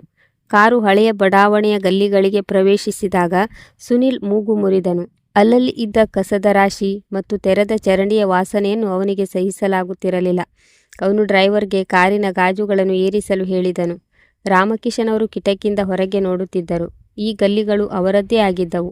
ಇಲ್ಲಿನ ಧೂಳಿನಲ್ಲಿ ಅವರ ಯೌವನ ಕಳೆದಿತ್ತು. ಆದರೆ ಇಂದು ಅವರ ಮಗ ಇದೇ ಗಲ್ಲಿಗಳನ್ನು ದ್ವೇಷಿಸುತ್ತಿದ್ದನು. ಮನೆಯ ಮುಂದೆ ಕಾರು ನಿಂತಿತ್ತು. ಸುನೀಲ್ ಇಳಿದು ಸುತ್ತಲೂ ನೋಡಿದನು. ಮನೆಯ ಸ್ಥಿತಿ ಕಂಡು ಅವನಿಗೆ ಇನ್ನಷ್ಟು ಕೋಪ ಬಂದಿತ್ತು. ಗೋಡೆಗಳ ಪ್ಲಾಸ್ಟರ್ ಕಿತ್ತು ಹೋಗುತ್ತಿತ್ತು ಮತ್ತು ಗೇಟ್ ತುಕ್ಕು ಹಿಡಿದಿತ್ತು. ಮನೆಯೊಳಗೆ ಪ್ರವೇಶಿಸುತ್ತಲೇ ಒಂದು ವಿಚಿತ್ರವಾದ ವಾಸನೆ ಅವರನ್ನು ಸ್ವಾಗತಿಸಿತು. ಸುನೀಲ್ ತಕ್ಷಣ ಜೇಬಿನಿಂದ ರುಮಾಲು ತೆಗೆದು ಮೂಗಿಗೆ ಅಡ್ಡ ಹಿಡಿದುಕೊಂಡನು. ಅವನು ಹೋಟೆಲ್ನಲ್ಲಿ ತಂಗಿದ್ದ ಪೂನಂಗೆ ಫೋನ್ ಮಾಡಿದನು. ಅವನು ಹೇಳಿದನು, ಪೂನಂ, ನೀನು ಈಗಲೇ ಇಲ್ಲಿಗೆ ಬರಬೇಡ. ಇಲ್ಲಿ ತುಂಬ ಗಲೀಜಾಗಿದೆ. ನಾನು ಅಪ್ಪನನ್ನು ಇಲ್ಲಿ ಸೆಟ್ಲ್ ಮಾಡಿ ಬರುತ್ತೇನೆ. ನೀನು ಪ್ಯಾಕಿಂಗ್ ಶುರು ಮಾಡು. ನಾವು ನಾಳೆ ಬೆಳಿಗ್ಗೆ ಹೊರಡೋಣ. ರಾಮಕಿಶನ್ ಅವರು ನಿಧಾನವಾಗಿ ನಡೆದು ತಮ್ಮ ಕೋಣೆಗೆ ಹೋದರು. ಅಲ್ಲಿ ಎಲ್ಲವೂ ಅವರು ಬಿಟ್ಟು ಹೋದಂತೆಯೇ ಇತ್ತು. ಹಾಸಿಗೆ ಮೇಲೆ ಅದೇ ಹಳೆಯ ಚಾದರ ಮತ್ತು ಮೇಜಿನ ಮೇಲೆ ಅವರ ಪತ್ನಿಯ ಫೋಟೋ ಇತ್ತು. ಅವರು ಫೋಟೋವನ್ನು ನೋಡಿ ಒಂದು ಸಣ್ಣ ನಗು ಬೀರಿದರು. ಅದು ನೀನು ಮೊದಲೇ ಹೋಗಿದ್ದು ಒಳ್ಳೆಯದಾಯಿತು ಎಂದು ಹೇಳುತ್ತಿರುವಂತಿತ್ತು. ಸುನೀಲ್ ತಕ್ಷಣ ಒಬ್ಬ ಕೆಲಸದವನನ್ನು ಕರೆಸಿ ಇಡೀ ಮನೆಯನ್ನು ಸ್ವಚ್ಛಗೊಳಿಸಿದನು. ಅವನು ನಗರದ ಒಂದು ಏಜೆನ್ಸಿಯೊಂದಿಗೆ ಮಾತನಾಡಿ ರಾತ್ರಿ ಅಲ್ಲೇ ಉಳಿದುಕೊಳ್ಳಲು ಒಬ್ಬ ಅಟೆಂಡೆಂಟ್ ವ್ಯವಸ್ಥೆ ಕೂಡ ಮಾಡಿದನು. ಸಂಜೆ ಎಲ್ಲವೂ ಸರಿಯಾದ ನಂತರ ಸುನೀಲ್ ರಾಮಕಿಶನ್ ಅವರ ಹತ್ತಿರ ಬಂದನು. ಅವನು ಕುರ್ಚಿ ಎಳೆದು ಅವರ ಮುಂದೆ ಕುಳಿತುಕೊಂಡು ಹೇಳಿದನು, ನೋಡಿ ಅಪ್ಪ, ನಾನು ಎಲ್ಲ ವ್ಯವಸ್ಥೆ ಮಾಡಿದ್ದೇನೆ. ಈ ಹುಡುಗ ಇನ್ನು ಮುಂದೆ 24 ಗಂಟೆ ನಿಮ್ಮ ಜೊತೆ ಇರುತ್ತಾನೆ. ಅಡುಗೆ ಮಾಡಲು ಒಬ್ಬಾಕೆಯನ್ನು ಗೊತ್ತು ಮಾಡಿದ್ದೇನೆ. ಡಾಕ್ಟರ್ ನಂಬರನ್ನು ಸ್ಪೀಡ್ ಡಯಲ್ನಲ್ಲಿ ಸೆಟ್ ಮಾಡಿದ್ದೇನೆ. ಮತ್ತು ಹೌದು, ನಾನು ನಿಮ್ಮ ಅಕೌಂಟಿಗೆ 1,00,000 ರೂಪಾಯಿ ವರ್ಗಾಯಿಸಿದ್ದೇನೆ. ಏನಾದರೂ ತುರ್ತು ಸಂದರ್ಭ ಬಂದರೆ ಬಳಸಿಕೊಳ್ಳಿ. ರಾಮಕಿಶನ್ ಅವರು ಮಗನ ಕಡೆ ನೋಡಿದರು. ಅವರು ಮೊದಲ ಬಾರಿಗೆ ತಮ್ಮ ಮೌನ ಮುರಿದು ಕೇಳಿದರು, ಮಗನೇ, ನೀನು ನಾಳೆಯೇ ಹೋಗುತ್ತಿದ್ದೀಯಾ? ಸುನೀಲ್ ಕಣ್ಣು ತಪ್ಪಿಸುತ್ತಾ ಹೇಳಿದನು. ಹೌದು ಅಪ್ಪ, ಏನು ಮಾಡಲಿ, ಅನಿವಾರ್ಯತೆ ಇದೆ. ಆಫೀಸ್ನಲ್ಲಿ ತುಂಬ ಕೆಲಸಗಳು ಬಾಕಿ ಇವೆ. ನಾನು ಹೋಗದಿದ್ದರೆ ನನ್ನ ಕೆಲಸಕ್ಕೆ ತೊಂದರೆಯಾಗುತ್ತದೆ. ಅಂದಹಾಗೆ ಈಗ ನೀವು ಅಪಾಯದಿಂದ ಪಾರಾಗಿದ್ದೀರಿ. ಇಲ್ಲಿ ಎಲ್ಲ ಸೌಲಭ್ಯಗಳೂ ಇವೆಯಲ್ಲವೇ? ರಾಮಕಿಶನ್ ಅವರು ದೀರ್ಘವಾಗಿ ನಿಟ್ಟುಸಿರು ಬಿಟ್ಟರು. ಅವರು ಹೇಳಿದರು, ಹೌದು ಮಗನೇ, ನೀನು ಹೇಳುವುದು ಸರಿ. ಕೆಲಸ ಬಹಳ ಮುಖ್ಯ. ನೀನು ಹೋಗು, ನನ್ನ ಬಗ್ಗೆ ಚಿಂತಿಸಬೇಡ. ಸುನೀಲ್ಗೆ ತಂದೆ ಒಪ್ಪಿಕೊಂಡರು ಎಂದು ಒಳಗೆ ಬಹಳ ಸಮಾಧಾನವಾಯಿತು. ಅದೇ ರಾತ್ರಿ ಮನೆಯಲ್ಲಿ ಇನ್ನೊಂದು ಘಟನೆ ನಡೆಯಿತು. ಅದು ಈ ಸಂಬಂಧದ ಕೊನೆಯ ಎಳೆಯನ್ನು ಕೂಡ ದುರ್ಬಲಗೊಳಿಸಿತು. ಸುನೀಲ್ ತನ್ನ ತಂದೆಯ ಕೋಣೆಯ ಅಲ್ಮೇರಾದಲ್ಲಿ ಏನನ್ನೋ ಹುಡುಕುತ್ತಿದ್ದನು. ಆ ಸದ್ದು ಕೇಳಿ ರಾಮಕಿಶನ್ ಅವರಿಗೆ ಎಚ್ಚರವಾಯಿತು. ಅವರು ಕೇಳಿದರು, ಮಗನೇ, ಏನು ಹುಡುಕುತ್ತಿದ್ದೀಯಾ? ಆಗ ಸುನೀಲ್ ಸ್ವಲ್ಪ ಗಾಬರಿಯಾದನು. ಅವನು ಹೇಳಿದನು, ಏನೂ ಇಲ್ಲ ಅಪ್ಪ, ನಾನು ಮನೆಯ ಕಾಗದ ಪತ್ರಗಳನ್ನು ನೋಡುತ್ತಿದ್ದೆ. ಅದೇನೆಂದರೆ ನಿಮ್ಮ ಆರೋಗ್ಯದ ಬಗ್ಗೆ ನಂಬಿಕೆಯಿಲ್ಲ. ಒಂದು ವೇಳೆ ನಿಮಗೆ ಏನಾದರೂ ಆದರೆ ನಂತರ ಬಹಳಷ್ಟು ಕಾನೂನು ಸಮಸ್ಯೆಗಳಾಗುತ್ತವೆ. ಅದಕ್ಕಾಗಿಯೇ ನಾನು ಯೋಚಿಸುತ್ತಿದ್ದೆ, ಒಂದು ವೇಳೆ ನೀವು ಈಗಲೇ ಉಯಿಲು ಬರೆಸಿಕೊಟ್ಟರೆ ಅಥವಾ ಪ್ರಾಪರ್ಟಿ ಪೇಪರ್ಸ್ ನನ್ನ ಹೆಸರಿಗೆ ಮಾಡಿದರೆ ಸುಲಭವಾಗುತ್ತದೆ. ನಾನು ನಿಮ್ಮ ಒಬ್ಬನೇ ಮಗ, ಹಾಗಾಗಿ ಎಲ್ಲವೂ ನನ್ನದೇ ಆಗಿರುತ್ತದೆ. ಆದರೆ ಕಾಗದದ ಕೆಲಸಗಳು ಪೂರ್ತಿಯಾಗಿದ್ದರೆ ಒಳ್ಳೆಯದು. ರಾಮಕಿಶನ್ ಅವರು ಸ್ತಬ್ಧರಾದರು. ಅವರಿಗೆ ತಮ್ಮ ಕಿವಿಗಳನ್ನೇ ನಂಬಲು ಸಾಧ್ಯವಾಗಲಿಲ್ಲ. ಸಂಬಂಧಗಳ ಪತನ ಈ ಮಟ್ಟಕ್ಕೆ ಇರಲು ಸಾಧ್ಯವೇ? ಹಣದ ಹಸಿವು ಮಾನವೀಯತೆಯನ್ನು ಇಷ್ಟು ಕೆಳಕ್ಕೆ ಬೀಳಿಸಬಲ್ಲದೆ? ಅವರು ಸುನೀಲ್ನನ್ನು ನೋಡಿದರು. ಇದೇ ಸುನೀಲ್ನನ್ನು ಅವರು ತಮ್ಮ ಎದೆಗೆ ಒತ್ತಿಕೊಂಡು ಮಲಗಿಸುತ್ತಿದ್ದರು. ರಾಮಕಿಶನ್ ಅವರ ಹೃದಯ ಮತ್ತೊಮ್ಮೆ ಒಡೆದು ಹೋಯಿತು. ಈ ಬಾರಿ ಸದ್ದು ಮಾಡಲಿಲ್ಲ. ಆದರೆ ನೋವು ಮೊದಲಿಗಿಂತಲೂ ಬಹಳ ಆಳವಾಗಿತ್ತು. ಅವರು ಬಹಳ ಶಾಂತ ಧ್ವನಿಯಲ್ಲಿ ಹೇಳಿದರು, ಮಗನೇ, ಕಾಗದ ಪತ್ರಗಳು ಅಲ್ಮೇರಾದ ಮೇಲಿನ ಲಾಕರ್ನಲ್ಲಿ ಇವೆ. ಚಾವಿ ಅಲ್ಲೇ ಡ್ರಾಯರ್ನಲ್ಲಿದೆ. ನಿನಗೆ ಬೇಕಾದ್ದನ್ನು ತಗೋ ಮತ್ತು ನಿನಗೆ ಸರಿ ಅನಿಸಿದ್ದನ್ನು ಮಾಡಿಕೊ. ನನಗೆ ಈಗ ಈ ವಸ್ತುಗಳ ಮೇಲೆ ಯಾವುದೇ ಮೋಹವಿಲ್ಲ. ಸುನೀಲ್ ಸಂತೋಷದಿಂದ ಹೇಳಿದನು, ಥ್ಯಾಂಕ್ ಯು ಅಪ್ಪ, ನೀವು ಬಹಳ ಪ್ರಾಕ್ಟಿಕಲ್ ಆಗಿದ್ದೀರಿ. ನಾನು ನಾಳೆಯ ವಕೀಲರ ಹತ್ತಿರ ಮಾತನಾಡಿ ಪೇಪರ್ ಸಿದ್ಧಪಡಿಸುತ್ತೇನೆ. ನೀವು ಬರೀ ಸಹಿ ಮಾಡಿಬಿಡಿ. ಸುನೀಲ್ ಪೇಪರ್ಸ್ ತೆಗೆದು ತನ್ನ ಬ್ಯಾಗ್ನಲ್ಲಿ ಇಟ್ಟುಕೊಂಡನು. ತಾನು ಬಹಳ ದೊಡ್ಡ ಕೆಲಸ ಮುಗಿಸಿದೆ ಎಂದು ಅವನಿಗೆ ಅನ್ನಿಸಿತು. ಅವನು ಸಂತೋಷದಿಂದ ಮಲಗಲು ಹೋದನು. ಆದರೆ ರಾಮಕಿಶನ್ ಅವರಿಗೆ ಅಂದು ರಾತ್ರಿ ನಿದ್ದೆ ಬರಲಿಲ್ಲ. ಅವರು ಇಡೀ ರಾತ್ರಿ ಛಾವಣಿಯನ್ನು ನೋಡುತ್ತಲೇ ಇದ್ದರು. ಅವರ ಮೆದುಳಿನಲ್ಲಿ ಬಿರುಗಾಳಿ ಎದ್ದಿತ್ತು. ತಾನು ಬಹಳ ದೊಡ್ಡ ತಪ್ಪು ಮಾಡಿದ್ದೇನೆಂದು ಅವರಿಗೆ ಅರಿವಾಯಿತು. ಅವರು ಮಗನಿಗೆ ಎಲ್ಲ ಸೌಲಭ್ಯಗಳನ್ನು ನೀಡಿದರು, ಆದರೆ ಸಂಸ್ಕಾರ ನೀಡಲು ವಿಫಲರಾಗಿದ್ದರು. ಅವರು ಮಗನಿಗೆ ಹಾರುವುದನ್ನು ಕಲಿಸಿದರು, ಆದರೆ ಬೇರುಗಳೊಂದಿಗೆ ಬೆರೆಯುವುದನ್ನು ಕಲಿಸಲಿಲ್ಲ. ಇಂದು ಅದರ ಫಲವೇ ಅವರಿಗೆ ಸಿಗುತ್ತಿತ್ತು. ಮರುದಿನ ಬೆಳಿಗ್ಗೆ ಸುನೀಲ್ ತಯಾರಾಗಿ ಬಂದಾಗ ಅವನ ಮುಖದಲ್ಲಿ ಒಂದು ವಿಚಿತ್ರ ಮಿಂಚು ಇತ್ತು. ಯಾವುದೋ ಯುದ್ಧ ಗೆದ್ದು ಬಂದವನಂತೆ ಕಾಣುತ್ತಿದ್ದನು. ಪೂನಂ ಕೂಡ ಹೋಟೆಲ್ನಿಂದ ನೇರವಾಗಿ ಅಲ್ಲೇ ಬಂದಿದ್ದಳು. ಅವಳು ಕಾರಿನಲ್ಲಿ ಕುಳಿತು ಹಾರ್ನ್ ಬಾರಿಸುತ್ತಿದ್ದಳು. ಸುನೀಲ್ ಹೇಳಿದನು, ಅಪ್ಪ, ನಾನು ಹೊರಡುತ್ತಿದ್ದೇನೆ. ನಿಮ್ಮ ಕಾಳಜಿ ವಹಿಸಿ. ನಾನು ಫೋನ್ ಮಾಡುತ್ತಿರುತ್ತೇನೆ ಮತ್ತು ಮಾತ್ರೆಗಳನ್ನು ಸಮಯಕ್ಕೆ ಸರಿಯಾಗಿ ತೆಗೆದುಕೊಳ್ಳಿ. ರಾಮಕಿಶನ್ ಅವರ ಬಾಯಿಂದ ಬಂದಿದ್ದು ಇಷ್ಟೇ. ಖುಷಿಯಾಗಿರು. ಸುನೀಲ್ ತಿರುಗಿ ವೇಗವಾಗಿ ಹೊರಬಂದನು. ಅವನು ಒಂದು ಬಾರಿಯೂ ಹಿಂದೆ ತಿರುಗಿ ನೋಡಲಿಲ್ಲ. ಕಾರು ಧೂಳು ಎಬ್ಬಿಸುತ್ತಾ ಹೊರಟು ಹೋಯಿತು. ರಾಮಕಿಶನ್ ಅವರು ಕುರ್ಚಿಯಲ್ಲೇ ಕುಳಿತು ಅದು ಹೋಗುವುದನ್ನು ನೋಡುತ್ತಿದ್ದರು. ಕಾರು ಕಣ್ಣಿನಿಂದ ಮರೆಯಾದಾಗ ರಮೇಶ್ ಅಲ್ಲಿಗೆ ಬಂದನು. ಗುರುಗಳು ಒಬ್ಬರೇ ಕುಳಿತಿರುವುದನ್ನು ಕಂಡು ಅವನು ಅವರ ಹತ್ತಿರ ಬಂದು ಕೇಳಿದನು, ಗುರುಗಳೇ, ಅವರು ಹೊರಟು ಹೋದರೆ? ಆಗ ರಾಮಕಿಶನ್ ಅವರು ಹೇಳಿದರು, ಹೌದು ಮಗನೇ, ಅವರು ಹೋದರು. ಆದರೆ ಹೋಗಿದ್ದೇ ಒಳ್ಳೆಯದಾಯಿತು. ಈಗ ನಾನು ಒಂದು ಮುಖ್ಯವಾದ ಕೆಲಸ ಮಾಡಬೇಕಿದೆ. ರಮೇಶ್ ಕೇಳಿದನು, ಯಾವ ಕೆಲಸ ಗುರುಗಳೇ? ರಾಮಕಿಶನ್ ಅವರ ಕಣ್ಣಿನಲ್ಲಿ ಹೊಸ ಮಿಂಚು ಇತ್ತು.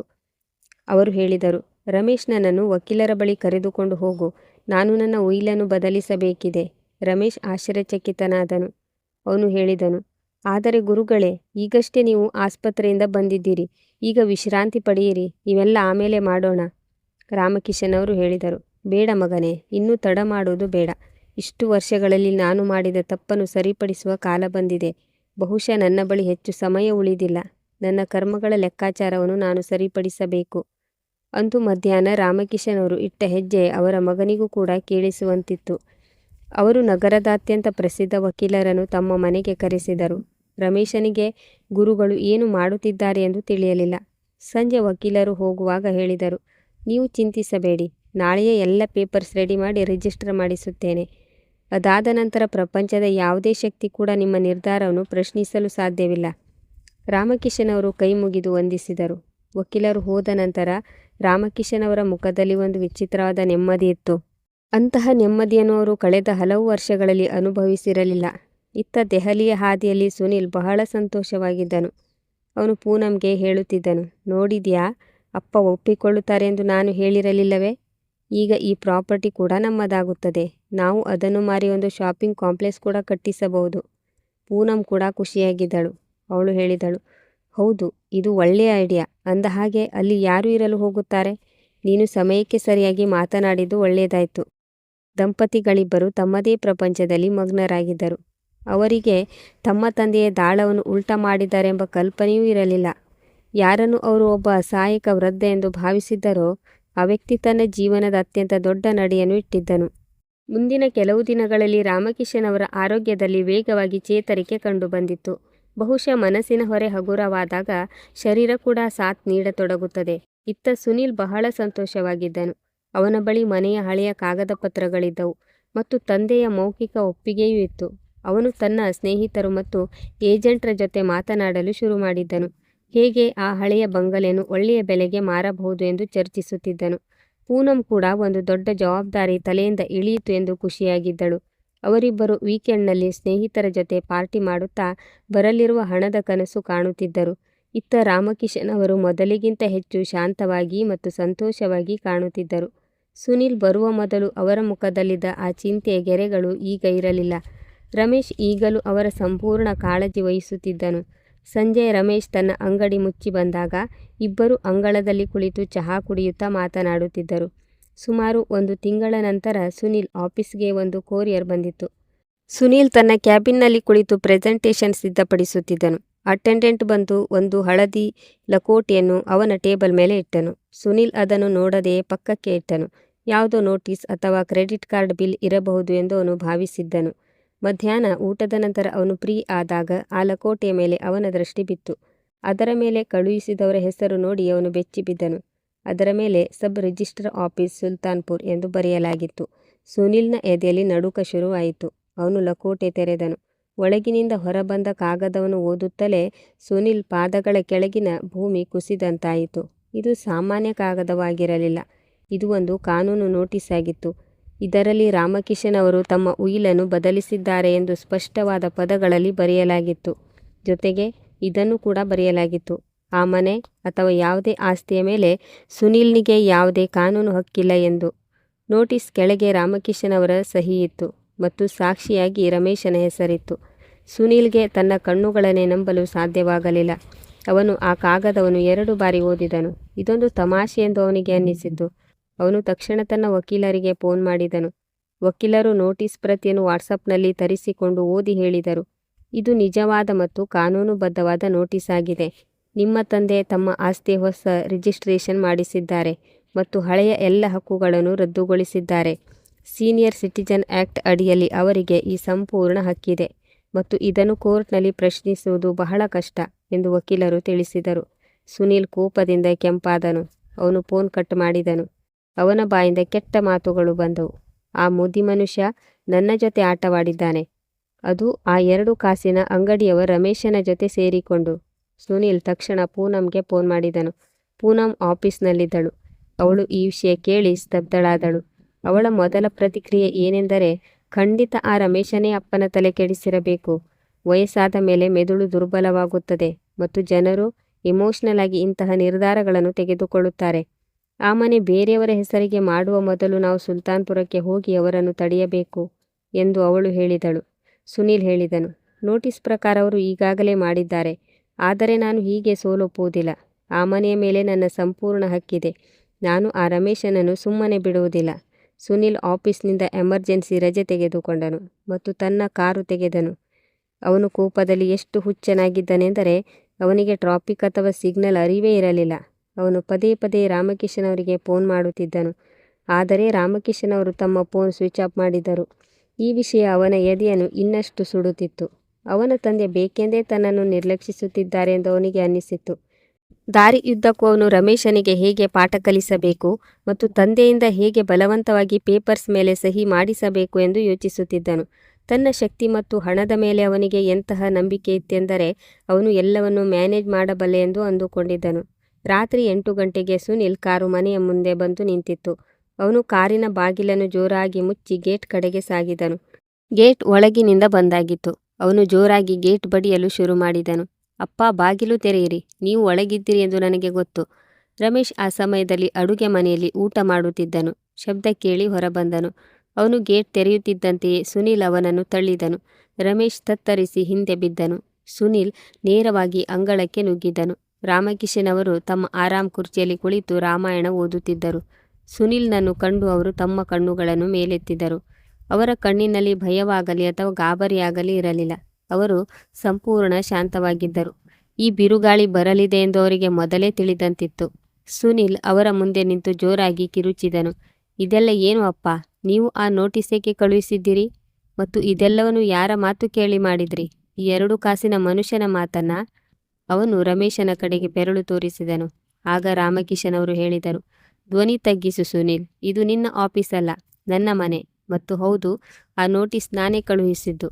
ಇದು ನಾನು ಯಾರ ಮಾತು ಕೇಳಿ ಮಾಡಿಲ್ಲ, ನನ್ನ ಸ್ವಂತ ಇಚ್ಛೆಯಿಂದ ಮಾಡಿದ್ದೇನೆ. ನೀವು ಹೀಗೆ ಮಾಡಲು ಹೇಗೆ ಸಾಧ್ಯ ಅಪ್ಪ? ನಾನು ನಿಮ್ಮ ಒಬ್ಬನೇ ಮಗ. ಈ ಆಸ್ತಿಯ ಮೇಲೆ ನನ್ನ ಹಕ್ಕಿದೆ. ನೀವು ಆ ಉಯಿಲಿನಲ್ಲಿ ಏನು ಬರೆದಿದ್ದೀರಿ? ಈ ಪ್ರಾಪರ್ಟಿ ಯಾರ ಹೆಸರಿಗೆ ಮಾಡಿದ್ದೀರಿ? ಈ ರಮೇಶನ ಹೆಸರಿಗಾ? ಸುನಿಲ್ ರಮೇಶನ ಕಾಲರ್ ಹಿಡಿಯಲು ಹೋದನು. ಆದರೆ ರಮೇಶ್ ಹಿಂದೆ ಸರಿದನು. ಅವನು ಹೇಳಿದನು, ಅಣ್ಣ, ನಾನು ಏನು ಮಾಡಿಲ್ಲ, ಇದು ಗುರುಗಳ ನಿರ್ಧಾರ. ಆಗ ರಾಮಕಿಶನ್ ಅವರು ಕಠಿಣ ಧ್ವನಿಯಲ್ಲಿ ಹೇಳಿದರು, ಸುನಿಲ್, ರಮೇಶನ ಮೇಲೆ ಕೈ ಮಾಡಬೇಡ. ಅವನು ಒಬ್ಬ ಮಗ ಮಾಡಬೇಕಾದ ಕೆಲಸವನ್ನೇ ಮಾಡಿದ್ದಾನೆ. ಅದನ್ನು ನೀನು ಮಾಡಲು ಸಾಧ್ಯವಾಗಲಿಲ್ಲ. ಸುನಿಲ್ ವ್ಯಂಗ್ಯವಾಗಿ ನಕ್ಕನು. ಹೌದಾ? ಹಾಗಾದರೆ ಈ ಅಂಗಡಿಯವ ಈಗ ನಿಮ್ಮ ಮಗನಾಗಿ ಬಿಟ್ಟನಾ? ಇವನು 2 ದಿನ ನಿಮ್ಮ ಸೇವೆ ಮಾಡಿದ್ದಕ್ಕೆ ನೀವು ಕರಗಿ ಹೋದ್ರಾ? ಇದೆಲ್ಲ ಒಂದು ನಾಟಕ ಎಂದು ನಿಮಗೆ ತಿಳಿದಿಲ್ಲವೇ? ಇವನು ನಿಮ್ಮ ಆಸ್ತಿ ಹೊಡೆಯಲು ಇದೆಲ್ಲ ಮಾಡುತ್ತಿದ್ದಾನೆ ಮತ್ತು ನೀವು ಇವನ ಮಾತು ನಂಬಿದ್ದೀರಿ. ಪ್ರಾಕ್ಟಿಕಲ್ ಆಗಿ ಯೋಚಿಸಿ ಅಪ್ಪ, ಪ್ರಪಂಚ ಇಮೋಷನ್ಸ್ ಮೇಲೆ ನಡೆಯುವುದಿಲ್ಲ. ರಾಮಕಿಶನ್ ಅವರು ಎದ್ದು ನಿಂತರು. ಅವರು ಸುನಿಲ್ನ ಕಣ್ಣಲ್ಲಿ ಕಣ್ಣಿಟ್ಟು ಹೇಳಿದರು, ಸರಿಯಾಗಿ ಹೇಳಿದೆ ಮಗನೇ, ಪ್ರಪಂಚ ಇಮೋಷನ್ಸ್ ಮೇಲೆ ನಡೆಯುವುದಿಲ್ಲ. ಇರಬಹುದು, ಆದರೆ ಕುಟುಂಬ ಇಮೋಷನ್ಸ್ ಮೇಲೆಯೇ ನಡೆಯುವುದು. ಮತ್ತು ಪ್ರಾಕ್ಟಿಕಲ್ ಆಗಿರುವ ವಿಷಯಕ್ಕೆ ಬಂದರೆ, ನೀನು ನನಗೆ ಏನು ಕಲಿಸಿಕೊಟ್ಟೆಯೋ ನಾನು ಅದನ್ನೇ ಮಾಡಿದ್ದೇನೆ. ನಾನು ಆಸ್ಪತ್ರೆಯಿಂದ ಬಂದು ಹಾಸಿಗೆ ಮೇಲೆ ಬಿದ್ದಿದ್ದಾಗ ನೀನು ನನ್ನ ಹತ್ತಿರ ಉಯಿಲಿನ ಕಾಗದ ಕೇಳುತ್ತಿದ್ದೆ. ಈ ಮನೆ ನಿನಗೆ ಸಿಗಲಿ ಎಂದು ನೀನು ನನ್ನ ಸಾವಿಗಾಗಿ ಕಾಯುತ್ತಿದ್ದೆ. ನನ್ನ ಮಗ ಸತ್ತು ಹೋಗಿದ್ದಾನೆ ಎಂದು ಅಂದು ನನಗೆ ತಿಳಿಯಿತು. ನನ್ನ ಮುಂದೆ ನಿಂತಿದ್ದವನು ಕೇವಲ ಒಬ್ಬ ವ್ಯಾಪಾರಿಯಾಗಿದ್ದ. ಸುನಿಲ್ ಸ್ವಲ್ಪ ತಬ್ಬಿಬ್ಬಾದನು. ಅಪ್ಪ ಈ ರೀತಿ ಮುಖದ ಮೇಲೆಯೇ ಹೇಳುತ್ತಾರೆ ಎಂದು ಅವನು ನಿರೀಕ್ಷಿಸಿರಲಿಲ್ಲ. ಅವನು ತನ್ನನ್ನು ರಕ್ಷಿಸಿಕೊಳ್ಳುವ ಧಾಟಿಯಲ್ಲಿ ಹೇಳಿದನು, ಅಪ್ಪ, ನೀವು ತಪ್ಪು ತಿಳಿಯುತ್ತಿದ್ದೀರಿ. ನಾನು ಬರೀ ಫ್ಯೂಚರ್ ಸೆಕ್ಯೂರ್ ಮಾಡುತ್ತಿದ್ದೆ ಅಷ್ಟೇ. ನಿಮ್ಮ ನಂತರ ವಿಷಯಗಳು ಗೋಜಲಾಗಬಾರದು ಎಂಬ ಕಾರಣಕ್ಕೆ ನಾನು ಹಾಗೆ ಹೇಳುತ್ತಿದ್ದೆ. ರಾಮಕಿಶನ್ ಅವರು ಕೈ ಎತ್ತಿ ಅವನನ್ನು ಸುಮ್ಮನಿರಿಸಿದರು. ನನ್ನ ನಂತರ ಏನಾಗುತ್ತದೆ ಎಂಬ ಚಿಂತೆ ನೀನು ಮಾಡಬೇಡ. ನಾನು ನನ್ನ ವ್ಯವಸ್ಥೆ ಮಾಡಿಕೊಂಡಿದ್ದೇನೆ. ಈ ಮನೆ ಈಗ ಟ್ರಸ್ಟ್ ಹೆಸರಿನಲ್ಲಿದೆ. ನಾನು ಒಂದು ಟ್ರಸ್ಟ್ ಮಾಡಿಸಿದ್ದೇನೆ. ಅದು ಈ ನಗರದ ಬಡ ಮತ್ತು ಅಸಹಾಯಕ ವೃದ್ಧರಿಗೆ ಸಹಾಯ ಮಾಡುತ್ತದೆ. ಮತ್ತು ರಮೇಶ್ ಆ ಟ್ರಸ್ಟ್ನ ಕೇರ್ಟೇಕರ್. ಈ ಮನೆಯ ಮೇಲೆ ಈಗ ನಿನ್ನ ಹಕ್ಕು ಇಲ್ಲ, ಅಥವಾ ರಮೇಶನ ಹಕ್ಕು ಇಲ್ಲ. ಈ ಮನೆ ತಮ್ಮವರೇ ಕೈಬಿಟ್ಟ ಜನರದ್ದಾಗಿರುತ್ತದೆ. ಸುನಿಲ್ಗೆ ದೊಡ್ಡ ಆಘಾತವಾಯಿತು. ಟ್ರಸ್ಟ್? ನೀವು ಈ ಮನೆ ದಾನ ಮಾಡಿಬಿಟ್ರಾ? ನೀವು ಹುಚ್ಚರಾಗಿದ್ದೀರಪ್ಪ. ಕೋಟ್ಯಾಂತರ ರೂಪಾಯಿ ಬೆಲೆ ಬಾಳುವ ಪ್ರಾಪರ್ಟಿ ಇದು. ನೀವು ಇದನ್ನು ಹೀಗೆ ಯಾವುದೋ ಟ್ರಸ್ಟ್ಗೆ ಕೊಡಲು ಸಾಧ್ಯವಿಲ್ಲ. ನಾನು ಕೋರ್ಟ್ಗೆ ಹೋಗುತ್ತೇನೆ. ನೀವು ಮಾನಸಿಕವಾಗಿ ಸರಿಯಿಲ್ಲ ಎಂದು ನಾನು ಸಾಬೀತುಪಡಿಸುತ್ತೇನೆ. ಆಗ ಪೂನಂ ಕೂಡ ಮುಂದೆ ಬಂದು ಹೇಳಿದಳು, ಹೌದು ಅಪ್ಪ, ಇದೆಲ್ಲ ಏನು ಹೇಳುತ್ತಿದ್ದೀರಿ? ಇದು ನಮ್ಮ ಮಗನ ಹಕ್ಕು. ನೀವು ನಿಮ್ಮ ಮೊಮ್ಮಗನ ಹಕ್ಕನ್ನು ಹೇಗೆ ಕಸಿದುಕೊಳ್ಳುತ್ತೀರಿ? ರಾಮಕಿಶನ್ ಅವರು ಪೂನಂ ಕಡೆ ನೋಡಿ ಕೇಳಿದರು. ಕಳೆದ 5 ವರ್ಷಗಳಲ್ಲಿ ಪ್ರೀತಮ್ ಎಷ್ಟು ಬಾರಿ ತನ್ನ ತಾತನ ಜೊತೆ ಮಾತನಾಡಿದ್ದಾನೆ? ಎಷ್ಟು ಬಾರಿ ನೀನು ಅವನನ್ನು ಇಲ್ಲಿಗೆ ಕರೆದುಕೊಂಡು ಬಂದಿದ್ದೀಯಾ? ಹಕ್ಕು ಸಂಬಂಧಗಳಿಂದ ಉಂಟಾಗುತ್ತದೆ, ರಕ್ತದಿಂದಲ್ಲ. ಸಂಬಂಧಗಳೇ ಇಲ್ಲದ ಮೇಲೆ ಹಕ್ಕು ಎಲ್ಲಿಂದ ಬಂತು? ಇನ್ನು ಕೋರ್ಟ್ಗೆ ಹೋಗುವ ವಿಷಯಕ್ಕೆ ಬಂದರೆ ಖುಷಿಯಿಂದ ಹೋಗು. ನಾನು ನನ್ನ ಮೆಡಿಕಲ್ ರಿಪೋರ್ಟ್ ಮತ್ತು ಮಾನಸಿಕ ಸ್ಥಿತಿಯ ಪ್ರಮಾಣ ಪತ್ರವನ್ನು ನೀಡಿದ್ದೇನೆ ಮತ್ತು ರಿಜಿಸ್ಟ್ರಿ ಮುಂದೆ ವಿಡಿಯೋ ರೆಕಾರ್ಡ್ ಕೂಡ ಆಗಿದೆ. ನೀನು ಏನು ಮಾಡಲು ಸಾಧ್ಯವಿಲ್ಲ. ಸುನಿಲ್ ಹತಾಶನಾಗಿ ಸೋಫಾ ಮೇಲೆ ಕುಸಿದು ಬಿದ್ದನು. ತಾನು ಏನು ಕೇಳಿದರೂ ನಡೆಸಿಕೊಡುತ್ತಿದ್ದ ತಂದೆ ಇಂದು ಇಷ್ಟು ಕಠೋರವಾಗಿದ್ದು ಹೇಗೆ ಎಂದು ಅವನಿಗೆ ನಂಬಲು ಸಾಧ್ಯವಾಗಲಿಲ್ಲ.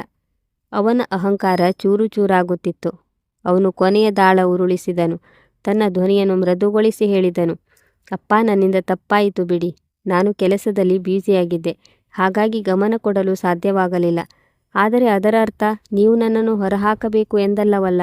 ನಾನು ನಿಮ್ಮ ಸ್ವಂತ ಮಗ. ಜನರು ಏನೆಂದುಕೊಳ್ಳುತ್ತಾರೆ? ಸಮಾಜದಲ್ಲಿ ನಮ್ಮ ಗೌರವ ಏನಾಗುತ್ತದೆ? ರಾಮಕಿಶನ್ ಅವರು ದೀರ್ಘವಾಗಿ ನಿಟ್ಟುಸಿರು ಬಿಟ್ಟರು. ಅವರ ಕಣ್ಣಿನಲ್ಲಿ ಈಗ ಕೋಪವಿರಲಿಲ್ಲ, ಬದಲಾಗಿ ಕರುಣೆ ಇತ್ತು. ಅವರು ಹೇಳಿದರು, ಯಾವ ದಿನ ಒಬ್ಬ ತಂದೆ ತನ್ನ ಮಗನ ಹತ್ತಿರ ಪ್ರೀತಿಗಾಗಿ ಭಿಕ್ಷೆ ಬೇಡಬೇಕಾಯಿತೋ ಆ ದಿನವೇ ಗೌರವವು ಮುಗಿದು ಹೋಗಿತ್ತು. ಯಾವ ದಿನ ನಿನ್ನ ಬಳಿ ನನಗಾಗಿ 2 ನಿಮಿಷದ ಸಮಯ ಇರಲಿಲ್ಲವೋ ಅಂದೇ ಗೌರವ ಹೋಯಿತು. ಜನರು ಏನೆನ್ನುತ್ತಾರೆ ಎಂದು ನೀನು ಕೇಳುತ್ತಿದ್ದೀಯಾ? ನಾನು ಇಲ್ಲಿ ಒಬ್ಬನೇ ಒದ್ದಾಡುತ್ತಿದ್ದಾಗ ಮತ್ತು ನೀನು ವಿದೇಶದಲ್ಲಿ ಸುತ್ತುತ್ತಿದ್ದಾಗಲೂ ಜನರು ಮಾತನಾಡಿಕೊಳ್ಳುತ್ತಿದ್ದರು. ಈಗ ನನಗೆ ಜನರ ಬಗ್ಗೆ ಚಿಂತೆ ಇಲ್ಲ, ನನ್ನ ನೆಮ್ಮದಿಯ ಬಗ್ಗೆ ಚಿಂತೆ ಇದೆ. ನನ್ನ ಸಂಪಾದನೆಯು ಅದರ ನಿಜವಾದ ಬೆಲೆ ಗೊತ್ತಿರುವವರಿಗೆ ಉಪಯುಕ್ತವಾಗಲಿ ಎಂಬುದರಲ್ಲೇ ನನಗೆ ನೆಮ್ಮದಿ ಇದೆ. ಸುನೀಲ್ ಕೋಪದಿಂದ ಹೇಳಿದನು. ಸರಿ, ನಿಮಗೆ ಹಾಗೆ ಅನ್ನಿಸಿದರೆ ಹಾಗೇ ಆಗಲಿ. ಆದರೆ ನೆನಪಿಡಿ, ನೀವು ಕಾಯಿಲೆ ಬಿದ್ದಾಗ, ನಿಮಗೆ ಹಣದ ಅವಶ್ಯಕತೆ ಇದ್ದಾಗ ಈ ಟ್ರಸ್ಟ್ ಅಥವಾ ಈ ರಮೇಶ್ ಕೆಲಸಕ್ಕೆ ಬರಲ್ಲ. ಆಗ ನನ್ನ ಹತ್ತಿರ ಬರಬೇಡಿ. ರಾಮಕಿಶನ್ ಅವರು ನಕ್ಕರು. ಅವರು ಹೇಳಿದರು, ಅದರ ಅವಶ್ಯಕತೆ ಬರಲ್ಲ ಮಗನೇ. ನಾನು ನನ್ನ ಪೆನ್ಷನ್ ಮತ್ತು ಉಳಿತಾಯವನ್ನು ಟ್ರಸ್ಟ್ಗೆ ನೀಡಿದ್ದೇನೆ. ಅಲ್ಲಿ ನನ್ನ ಸೇವೆಯೂ ಆಗುತ್ತದೆ ಮತ್ತು ಗೌರವವೂ ಸಿಗುತ್ತದೆ. ಅಂದ ಹಾಗೆ ಆಸ್ಪತ್ರೆಯಲ್ಲಿ ಅಪ್ಪನನ್ನು ಬಿಟ್ಟು ಹೋಗಲು ಹಠ ಮಾಡಿದ ಮಗನ ಮೇಲೆ ನಿರೀಕ್ಷೆ ಇಟ್ಟುಕೊಳ್ಳುವುದು ಮೂರ್ಖತನ. ಸುನೀಲ್ಗೆ ಇನ್ನೂ ಇಲ್ಲಿ ಇರುವುದು ವ್ಯರ್ಥ ಎಂದು ಅನಿಸಿತು. ಅವನು ಸೋತಿದ್ದನು. ಅವನು ಪೂನಂ ಕೈ ಹಿಡಿದು ಹೇಳಿದನು, ಬಾ, ಇಲ್ಲಿಂದ ಹೋಗೋಣ. ಇವರನ್ನು ಇವರ ದಾರಿಗೆ ಬಿಟ್ಟು ಬಿಡು. ಹಣ ದಾನ ಮಾಡಿ ತಾವು ಮಹಾನ್ ವ್ಯಕ್ತಿ ಎಂದು ಇವರು ಅಂದುಕೊಳ್ಳುತ್ತಿದ್ದಾರೆ. ಇವರ ಟ್ರಸ್ಟ್ ಎಷ್ಟು ದಿನ ನಡೆಯುತ್ತದೆ ಎಂದು ನೋಡೋಣ. ಸುನೀಲ್ ಕಾಲು ಅಪ್ಪಳಿಸುತ್ತಾ ಹೊರಬಂದನು. ಪೂನಂ ಕೂಡ ಮನೆಯನ್ನು ದ್ವೇಷದ ದೃಷ್ಟಿಯಿಂದ ನೋಡಿ ಹೊರಟಳು. ಕಾರು ಸ್ಟಾರ್ಟ್ ಆದ ಶಬ್ದ ಕೇಳಿಸಿತು ಮತ್ತು ಎಲ್ಲೆಡೆ ಮೌನ ಆವರಿಸಿತು.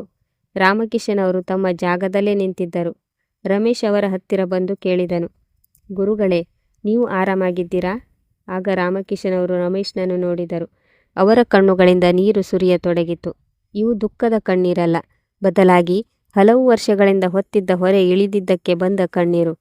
ಅವರು ಹೇಳಿದರು, ಹೌದು ರಮೇಶ್, ನಾನು ಚೆನ್ನಾಗಿದ್ದೇನೆ. ಇಂದು ನಾನು ನನ್ನ ಕಣ್ಣೀರಿನ ಮೊದಲ ಲೆಕ್ಕಾಚಾರ ಮುಗಿಸಿದ್ದೇನೆ. ಆದರೆ ನಿಜವಾದ ಲೆಕ್ಕಾಚಾರ ಇನ್ನೂ ಬಾಕಿ ಇದೆ. ಸುನೀಲ್ಗೆ ತಾನು ಏನನ್ನು ಕಳೆದುಕೊಂಡಿದ್ದೇನೆ ಎಂದು ಇನ್ನೂ ಅರ್ಥವಾಗಿಲ್ಲ. ಅವನಿಗೆ ತಾನು ಕೇವಲ ಒಂದು ಮನೆ ಕಳೆದುಕೊಂಡಿದ್ದೇನೆಂದು ಅನ್ನಿಸಬಹುದು. ಆದರೆ ತಾನು ಏನನ್ನು ಕಳೆದುಕೊಂಡೆ ಎಂದು ಕಾಲವೇ ಅವನಿಗೆ ಕಲಿಸುತ್ತದೆ. ಅತ್ತ ಸುನೀಲ್ಗೆ ತಾನು ಯಾವ ತಂದೆಯನ್ನು ದುರ್ಬಲ ಎಂದು ಭಾವಿಸಿದ್ದೇನೋ ಅವರು ಇಷ್ಟು ಗಟ್ಟಿಯಾದ ಕಾನೂನು ತಯಾರಿ ಹೇಗೆ ಮಾಡಿಕೊಂಡರು ಎಂಬುದು ಅರ್ಥವಾಗಲಿಲ್ಲ. ಆದರೆ ಈಗ ಅವನು ಏನು ಮಾಡಲು ಸಾಧ್ಯವಿರಲಿಲ್ಲ. ಎಲ್ಲಕ್ಕಿಂತ ದೊಡ್ಡ ತೊಂದರೆ ಏನೆಂದರೆ ಅವನು ಈ ಪ್ರಾಪರ್ಟಿ ನಂಬಿ ಹಲವು ಬಿಸ್ನೆಸ್ ಕಮಿಟ್ಮೆಂಟ್ ಮಾಡಿಕೊಂಡಿದ್ದನು. ಅಲ್ಲಿಂದ ದೊಡ್ಡ ಮೊತ್ತದ ಹಣ ಬರುತ್ತದೆ. ಅದರಿಂದ ತನ್ನ ಹಳೆಯ ಸಾಲ ತೀರಿಸಬಹುದು ಮತ್ತು ಹೊಸ ಕಾರಿನ EMI ಕಟ್ಟಬಹುದು ಎಂದು ಅವನು ಅಂದುಕೊಂಡಿದ್ದನು. ಈಗ ಆ ಎಲ್ಲ ಹೊರೆ ಅವನ ತಲೆಯ ಮೇಲೆ ಬಿದ್ದಿತ್ತು. ಕೆಲವು ತಿಂಗಳುಗಳು ಇದೇ ಒತ್ತಡದಲ್ಲಿ ಕಳೆದವು. ಅವನ ಸಂಪೂರ್ಣ ಗಮನ ಪ್ರಾಪರ್ಟಿ ಮತ್ತು ಹಣದ ಕಡೆಗೆ ಇತ್ತು. ಇದರಿಂದಾಗಿ ಅವನಿಗೆ ಕೆಲಸದ ಮೇಲೆ ಗಮನ ಕೊಡಲು ಸಾಧ್ಯವಾಗಲಿಲ್ಲ. ಅವನು ಆಫೀಸ್ನಲ್ಲಿ ಕಿರಿಕಿರಿ ಮಾಡಿಕೊಳ್ಳತೊಡಗಿದನು. ತನ್ನ ತಂಡದ ಮೇಲೆ ಅನಗತ್ಯವಾಗಿ ಕಿರುಚುವುದು ಅವನ ಅಭ್ಯಾಸವಾಯಿತು. ಅವನು ಯಾವ ಪ್ರಮೋಷನ್ ನಿರೀಕ್ಷೆಯಲ್ಲಿದ್ದನೋ ಕಂಪನಿ ಅದನ್ನು ತಡೆಹಿಡಿಯಿತು ಮತ್ತು ಒಂದು ದಿನ ಅವನು ನಿರೀಕ್ಷಿಸದ ಘಟನೆ ನಡೆಯಿತು. ಕಂಪನಿಯಲ್ಲಿ ಗ್ಲೋಬಲ್ ಆಡಿಟ್ ನಡೆಯಿತು ಮತ್ತು ಸುನೀಲ್ ಡಿಪಾರ್ಟ್ಮೆಂಟ್ನಲ್ಲಿ ಹಲವು ಲೋಪದೋಷಗಳು ಕಂಡುಬಂದವು. ಮ್ಯಾನೇಜ್ಮೆಂಟ್ ಇದನ್ನು ಗಂಭೀರವಾಗಿ ಪರಿಗಣಿಸಿತು. ಮರುದಿನ ಸುನೀಲ್ ಆಫೀಸ್ಗೆ ಹೋದಾಗ ಅವನನ್ನು HR ಹೆಡ್ ಕ್ಯಾಬಿನ್ಗೆ ಕರೆಯಲಾಯಿತು. ಅಲ್ಲಿನ ವಾತಾವರಣ ಬಹಳ ಗಂಭೀರವಾಗಿತ್ತು. HR ಅವನಿಗೆ ಒಂದು ಲಕೋಟೆ ನೀಡಿದರು. ಅದು ಟರ್ಮಿನೇಷನ್ ಲೆಟರ್ ಆಗಿರಲಿಲ್ಲ, ಆದರೆ ಅದಕ್ಕಿಂತಲೂ ಕೆಟ್ಟದ್ದಾಗಿತ್ತು. ಅವನ ಹುದ್ದೆಯನ್ನು ಕೆಳಕ್ಕೆ ಇಳಿಸಲಾಗಿತ್ತು ಮತ್ತು ಅವನ ಸಂಬಳವನ್ನು ಅರ್ಧದಷ್ಟು ಕಡಿತಗೊಳಿಸಲಾಗಿತ್ತು. ಜೊತೆಗೆ ಮುಂದಿನ 3 ತಿಂಗಳಲ್ಲಿ ಅವನ ಕೆಲಸ ಸುಧಾರಿಸದಿದ್ದರೆ ಕೆಲಸದಿಂದ ತೆಗೆದುಹಾಕುವುದಾಗಿ ಎಚ್ಚರಿಕೆ ನೀಡಲಾಯಿತು. ಸುನೀಲ್ಗೆ ಇದು ದೊಡ್ಡ ಆಘಾತವಾಯಿತು. ಅವನ ಹೈ ಪ್ರೊಫೈಲ್ ಜೀವನ ಆ ದೊಡ್ಡ ಸಂಬಳದ ಮೇಲೆಯೇ ನಿಂತಿತ್ತು. ಈಗ ಸಂಬಳ ಅರ್ಧವಾದ ಮೇಲೆ ಮನೆಯ EMI ಮತ್ತು ಮಗನ ಫೀಸ್ ಕಟ್ಟುವುದು ಅಸಾಧ್ಯವಾಯಿತು. ಅಂದು ಸಂಜೆ ಸುನೀಲ್ ಮನೆಗೆ ತಲುಪಿದಾಗ ಅವನು ಪೂರ್ತಿಯಾಗಿ ಕುಸಿದು ಹೋಗಿದ್ದನು. ಅವನು ಪೂನಂಗೆ ಇದನ್ನೆಲ್ಲ ತಿಳಿಸಿದನು. ಪೂನಂ ತನಗೆ ಸಾಥ್ ನೀಡುತ್ತಾಳೆ, ಪರವಾಗಿಲ್ಲ, ನಾವಿಬ್ಬರು ಸೇರಿ ಸಂಭಾಳಿಸೋಣ ಎನ್ನುತ್ತಾಳೆ ಎಂದು ಅವನು ಅಂದುಕೊಂಡಿದ್ದನು. ಆದರೆ ಪೂನಂನ ಪ್ರತಿಕ್ರಿಯೆ ಉಲ್ಟಾ ಆಗಿತ್ತು. ಅವಳು ಹೇಳಿದಳು, ನೀನು ಇಷ್ಟು ಬೇಜವಾಬ್ದಾರಿಯಾಗಿರಲು ಹೇಗೆ ಸಾಧ್ಯ? ನಮ್ಮ ಖರ್ಚುಗಳು ಎಷ್ಟು ಜಾಸ್ತಿ ಇವೆ ಎಂದು ನಿನಗೆ ಗೊತ್ತಿದೆಯೇ? ಈಗ ನಾವು ಪ್ರೀತಮ್ ಫೀಸ್ ಹೇಗೆ ಕಟ್ಟೋಣ? ನನ್ನ ಕಿಟಿ ಪಾರ್ಟಿ ಕತೆ ಏನು? ನಾವು ಮುಂದಿನ ತಿಂಗಳು ಯುರೋಪ್ ಪ್ರವಾಸಕ್ಕೆ ಹೋಗಬೇಕಿತ್ತು, ಅದರ ಕತೆ ಏನು? ನಿನ್ನ ಅಹಂಕಾರದಿಂದ ನೀನು ಎಲ್ಲವನ್ನು ನಾಶ ಮಾಡಿದೆ. ಮೊದಲು ಆ ಆಸ್ತಿ ಕಳೆದುಕೊಂಡೆ, ಈಗ ಕೆಲಸವೂ ಅಪಾಯಕ್ಕೆ ತಂದಿದ್ದೀಯಾ. ನೀನು ಒಬ್ಬ ನಂಬರ್ 1 ಲೂಸರ್ ಎಂಬ ಪದ ಸುನೀಲ್ ಹೃದಯಕ್ಕೆ ಬಾಣದಂತೆ ಚುಚ್ಚಿತು. ಯಾವ ಪತ್ನಿಗಾಗಿ ಅವನು ತನ್ನ ತಂದೆಯನ್ನೇ ಬಿಟ್ಟಿದ್ದನೋ ಇಂದು ಅದೇ ಪತ್ನಿ ಅವನನ್ನು ಲೂಸರ್ ಎಂದು ಕರೆಯುತ್ತಿದ್ದಳು. ಈಗ ದಿನದಿಂದ ದಿನಕ್ಕೆ ಸುನೀಲ್ನ ಪರಿಸ್ಥಿತಿ ಹದಗೆಡುತ್ತಾ ಹೋಯಿತು. ಒಂದು ದಿನ ಒತ್ತಡದಿಂದಾಗಿ ಅವನಿಗೆ ಆಫೀಸ್ನಲ್ಲಿ ತಲೆಸುತ್ತು ಬಂದಿತ್ತು. ಸಹೋದ್ಯೋಗಿಗಳು ಅವನನ್ನು ಆಸ್ಪತ್ರೆಗೆ ಸೇರಿಸಿದರು. ಅವನು ಕಣ್ಣು ಬಿಟ್ಟಾಗ ಪೂನಂ ಪಕ್ಕದಲ್ಲೇ ಕುಳಿತಿದ್ದಳು. ಆದರೆ ಅವಳ ಮುಖದಲ್ಲಿ ಚಿಂತೆಗಿಂತ ಹೆಚ್ಚಾಗಿ ಕೋಪವಿತ್ತು. ಅವಳು ಹೇಳಿದಳು, ವೈದ್ಯರು ನಿನಗೆ ವಿಶ್ರಾಂತಿ ಬೇಕು ಎಂದಿದ್ದಾರೆ. ಆದರೆ ವಿಶ್ರಾಂತಿ ಪಡೆಯುವುದು ಹೇಗೆ? ಮನೆಯ EMI ಬೌನ್ಸ್ ಆಗಿದೆ. ಬ್ಯಾಂಕ್ನವರು ಫೋನ್ ಮಾಡುತ್ತಿದ್ದಾರೆ. ಮುಂದಿನ ವಾರದೊಳಗೆ ಹಣ ಕಟ್ಟದಿದ್ದರೆ ಮನೆ ಸೀಲ್ ಮಾಡುವ ನೋಟಿಸ್ ಕಳುಹಿಸುತ್ತೇವೆ ಎನ್ನುತ್ತಿದ್ದಾರೆ. ಸುನೀಲ್ನ ಮುಚ್ಚಿದ ಕಣ್ಣುಗಳಿಂದ ಕಣ್ಣೀರು ಸುರಿಯಿತು. ಏಕೆಂದರೆ ಇಂದು ಅವನು ತನ್ನದೇ ಜೀವನದ ಗುಲಾಮನಾಗಿದ್ದನು. ಮರುದಿನ ಅವನು ಡಿಸ್ಚಾರ್ಜ್ ಆಗಿ ಮನೆಗೆ ಬಂದಾಗ ಆ ಮನೆ ಅವನನ್ನು ನುಂಗಲು ಬರುತ್ತಿರುವಂತೆ ಅನ್ನಿಸಿತು. ಗೋಡೆಗಳ ಮೇಲೆ ತೂಗುತ್ತಿದ್ದ ದುಬಾರಿ ಪೇಂಟಿಂಗ್ಗಳು ಅವನನ್ನು ನೋಡಿ ಅಪಹಾಸ್ಯ ಮಾಡುತ್ತಿರುವಂತೆ ಇತ್ತು. ಈ 4 ಗೋಡೆಗಳು ಮನೆಯಲ್ಲ, ಇದು ಕೇವಲ ಇಟ್ಟಿಗೆ ಕಲ್ಲಿನ ಒಂದು ಕವಚ ಎಂದು ಅವನಿಗೆ ಅನ್ನಿಸಿತು. ಮನೆ ಎಂದರೆ ಅದು ತಾನು ಹಳ್ಳಿಯಲ್ಲಿ ಬಿಟ್ಟು ಬಂದ ಜಾಗವಾಗಿತ್ತು. ಆ ಮನೆ, ಅಲ್ಲಿನ ಗೋಡೆಗಳಿಂದ ಹಳೆಯ ವಾಸನೆ ಬರುತ್ತಿದ್ದರೂ ಅಲ್ಲಿ ಸಂಬಂಧಗಳ ಬೆಚ್ಚಗಿನ ಅನುಭವವಿತ್ತು. ಇಂದು ಅವನಿಗೆ ತಾನು ಮಾಡಿದ್ದಕ್ಕೆ ಬಹಳ ಪಶ್ಚಾತ್ತಾಪವಾಗುತ್ತಿತ್ತು. ಅವನು ನಿರ್ಧರಿಸಿದನು, ಇಷ್ಟು ಸಾಕು, ನಾನು ಮಾಡಿದ ಪಾಪಗಳಿಗೆ ಪ್ರಾಯಶ್ಚಿತ್ತ ಮಾಡಿಕೊಳ್ಳಬೇಕು. ಆದರೆ ಈಗ ತುಂಬ ತಡವಾಯಿತೆ. ತಂದೆ ನನ್ನನ್ನು ಕ್ಷಮಿಸುತ್ತಾರೆಯೇ? ಅಂದು ರಾತ್ರಿ ಸುನೀಲ್ ತನ್ನ ಅಹಂಕಾರವನ್ನು ಪೂರ್ತಿಯಾಗಿ ತ್ಯಜಿಸಿ ಮರುದಿನ ಬೆಳಿಗ್ಗೆಯೇ ಹಳ್ಳಿಯ ಕಡೆಗೆ ಹೊರಟನು. ದಾರಿಯುದ್ದಕ್ಕೂ ಅವನಿಗೆ ಅನಿಸುತ್ತಿತ್ತು, ನನ್ನಿಂದ ಹರಿದ ಆ ತಂದೆಯ ಕಣ್ಣೀರಿಗೆ ನಾನು ಪ್ರತಿಯಾಗಿ ಏನನ್ನು ನೀಡಬಲ್ಲೆ? ಅವನು ಹಳ್ಳಿ ತಲುಪಿದಾಗ ಸಂಜೆಯಾಗಿತ್ತು. ಗಲ್ಲಿಗಳು ಮೊದಲಿನಂತೆ ಇದ್ದವು. ಆದರೆ ಸುನೀಲ್ನ ದೃಷ್ಟಿ ಬದಲಾಗಿತ್ತು. ಇಂದು ಅವನಿಗೆ ಅಲ್ಲಿನ ಗಲೀಜು ಕಾಣಿಸಲಿಲ್ಲ. ಬದಲಾಗಿ ತನ್ನತನದ ಅನುಭವವಾಯಿತು. ಅವನು ಭಯಪಡುತ್ತಲೇ ತನ್ನ ಮನೆಯ ಕಡೆಗೆ ಸಾಗಿದನು. ತಂದೆ ತನ್ನನ್ನು ಮನೆಯಿಂದ ಹೊರದಬ್ಬಬಹುದು ಎಂಬ ಭಯ ಅವನಲ್ಲಿತ್ತು. ಅವನು ಮನೆಯ ಹತ್ತಿರ ಹೋಗುತ್ತಿದ್ದಂತೆ ಒಳಗಿನಿಂದ ಭಜನೆಯ ಶಬ್ದ ಕೇಳಿಸಿತು. ಗೇಟ್ ತೆರೆದಿತ್ತು. ಸುನೀಲ್ ಒಳಗೆ ಹೆಜ್ಜೆ ಇಟ್ಟಾಗ ಅಲ್ಲಿನ ದೃಶ್ಯ ನೋಡಿ ಸ್ತಬ್ಧನಾದನು. ಅಂಗಳದಲ್ಲಿ ಸುಮಾರು 50 ಜನರು ಕುಳಿತಿದ್ದರು. ಸುನೀಲ್ ಒಂದು ಮೂಲೆಯಲ್ಲಿ ನಿಂತುಕೊಂಡನು. ಮುಂದೆ ಹೋಗಲು ಅವನಿಗೆ ಧೈರ್ಯವಿರಲಿಲ್ಲ. ಆದರೂ ಅವನು ಕೂಗಿದನು, ಅಪ್ಪ. ಎಲ್ಲರ ದೃಷ್ಟಿ ಬಾಗಿಲ ಕಡೆಗೆ ತಿರುಗಿತು. ರಾಮಕಿಶನ್ ಅವರು ಕನ್ನಡಕ ಸರಿಪಡಿಸಿಕೊಂಡು ನೋಡಿದರು. ಒಂದು ಕ್ಷಣ ಎಲ್ಲೆಡೆ ಮೌನ ಆವರಿಸಿತು. ಸುನೀಲ್ ತಲೆ ತಗ್ಗಿಸಿ ಒಬ್ಬ ಅಪರಾಧಿಯಂತೆ ನಿಂತಿದ್ದನು. ಅವನು ನಿಧಾನವಾಗಿ ನಡೆದು ರಾಮಕಿಶನ್ ಅವರ ಹತ್ತಿರ ಬಂದು ಅವರ ಪಾದಗಳಿಗೆ ಬಿದ್ದು ಜೋರಾಗಿ ಅಳತೊಡಗಿದನು. ಅಪ್ಪ, ನನ್ನನ್ನು ಕ್ಷಮಿಸಿಬಿಡಿ. ನಾನು ಬಹಳ ದೊಡ್ಡ ತಪ್ಪು ಮಾಡಿದೆ. ನಾನು ಕುರುಡನಾಗಿದ್ದೆ. ನನಗೆ ನನ್ನ ಕರ್ಮಗಳ ಶಿಕ್ಷೆ ಸಿಕ್ಕಿದೆ. ದಯವಿಟ್ಟು ನನ್ನನ್ನು ಕ್ಷಮಿಸಿಬಿಡಿ. ಕೇವಲ ಒಂದು ಅವಕಾಶ ನೀಡಿ. ನಾನು ಎಲ್ಲವನ್ನೂ ಸರಿಪಡಿಸುತ್ತೇನೆ. ರಾಮಕಿಶನ್ ಅವರು ದೀರ್ಘವಾಗಿ ನಿಟ್ಟುಸಿರು ಬಿಟ್ಟರು. ಅವರು ಹೇಳಿದರು, ಮಗನೇ, ಕೆಲವು ಸಂಬಂಧಗಳನ್ನು ಸಮಯ ಇರುವಾಗಲೇ ಸಂಭಾಳಿಸಿದರೆ ಚೆನ್ನ. ಒಮ್ಮೆ ಮನಸ್ಸು ಒಡೆದ ಮೇಲೆ ಕ್ಷಮೆಯೂ ಕೂಡ ಆ ನೋವನ್ನು ಮರಳಿ ತರಲು ಸಾಧ್ಯವಿಲ್ಲ. ಇಂದು ನೀನು ಪಶ್ಚಾತ್ತಾಪ ಪಡುತ್ತಿದ್ದೀಯಾ. ಆದರೆ ಅಂದು ಒಬ್ಬ ಮುದಿತಂದೆಯನ್ನು ಅಸಹಾಯಕನನ್ನಾಗಿ ಬಿಟ್ಟು ಹೋಗುವಾಗ ನೀನು ಒಂದು ಬಾರಿಯೂ ಯೋಚಿಸಲಿಲ್ಲ. ನಾನು ನಿನಗೆ ಶಾಪ ನೀಡುವುದಿಲ್ಲ. ಆದರೆ ಈಗ ನನ್ನ ಹೃದಯದಲ್ಲಿ ನಿನಗಾಗಿ ಯಾವುದೇ ಜಾಗ ಉಳಿದಿಲ್ಲ. ನೀನು ಹೋಗಬಹುದು. ಇದನ್ನು ಕೇಳಿ ಸುನೀಲ್ ಕಣ್ಣೀರು ಇನ್ನಷ್ಟು ವೇಗವಾಗಿ ಹರಿಯಿತು. ತಂದೆ ತನ್ನನ್ನು ತಡೆಯುತ್ತಾರೆ ಎಂಬ ನಿರೀಕ್ಷೆಯಲ್ಲಿ ಅವನು ಸ್ವಲ್ಪ ಹೊತ್ತು ಅಲ್ಲೇ ಕುಳಿತಿದ್ದನು. ಆದರೆ ರಾಮಕಿಶನ್ ಅವರು ಮೌನವಾಗಿ ಮತ್ತೆ ಭಜನೆಯಲ್ಲಿ ತೊಡಗಿದರು. ಸುನೀಲ್ ನಿಧಾನವಾಗಿ ಎದ್ದನು. ಮತ್ತೊಮ್ಮೆ ತನ್ನ ಮನೆಯನ್ನು ನೋಡಿದನು. ತಾನು ಬಾಲ್ಯ ಕಳೆದ ಆ ಅಂಗಳವನ್ನು ನೋಡಿದನು ಮತ್ತು ಭಾರವಾದ ಹೆಜ್ಜೆಗಳಿಂದ ಹೊರಕ್ಕೆ ನಡೆದನು. ಅಂದು ಅವನಿಗೆ ಮೊದಲ ಬಾರಿಗೆ ಅರ್ಥವಾಯಿತು, ಜೀವನದ ಕೆಲವು ನಿರ್ಧಾರಗಳು ಇಡೀ ಬದುಕನ್ನೇ ಬದಲಿಸುತ್ತವೆ ಮತ್ತು ಕೆಲವು ತಪ್ಪುಗಳಿಗೆ ಕ್ಷಮೆಯೂ ಕೂಡ ಸಿಗುವುದಿಲ್ಲ ಎಂದು ಅರಿವಾಯಿತು. ಸ್ನೇಹಿತರೆ, ಪ್ರಪಂಚದಲ್ಲಿ ಎಲ್ಲ ತಪ್ಪುಗಳಿಗೂ ಕ್ಷಮೆ ಸಿಗಬಹುದು. ಆದರೆ ತಂದೆ ತಾಯಿಯ ಹೃದಯಕ್ಕೆ ಮಾಡಿದ ಗಾಯಕ್ಕೆ ಎಂದೂ ಕ್ಷಮೆಯಿಲ್ಲ. ಆದ್ದರಿಂದ ಸಮಯ ಇರುವಾಗಲೇ ನಿಮ್ಮ ತಂದೆ ತಾಯಿಯನ್ನು ಗೌರವಿಸಿ. ಏಕೆಂದರೆ ಅವರು ಹೋದ ಮೇಲೆ ಪ್ರಪಂಚದ ಯಾವುದೇ ಆಸ್ತಿ ಕೂಡ ಆ ಕೊರತೆಯನ್ನು ನೀಗಿಸಲು ಸಾಧ್ಯವಿಲ್ಲ. ಅಂದ ಹಾಗೆ ರಾಮಕಿಶನ್ ಅವರು ತಮ್ಮ ಮಗನನ್ನು ಕ್ಷಮಿಸದೇ ಇದ್ದದ್ದು ಸರಿಯೋ ಅಥವಾ ತಪ್ಪೋ? ನಿಮ್ಮ ಅಭಿಪ್ರಾಯವನ್ನು ಕಮೆಂಟ್ ಬಾಕ್ಸ್ನಲ್ಲಿ ತಿಳಿಸಿ. ಕತೆ ಇಷ್ಟವಾಗಿದ್ದರೆ ವಿಡಿಯೋ ಲೈಕ್ ಮಾಡಿ, ಶೇರ್ ಮಾಡಿ ಮತ್ತು ನಮ್ಮ ಚಾನಲ್ ಸಬ್ಸ್ಕ್ರೈಬ್ ಮಾಡಿ. ಧನ್ಯವಾದಗಳು.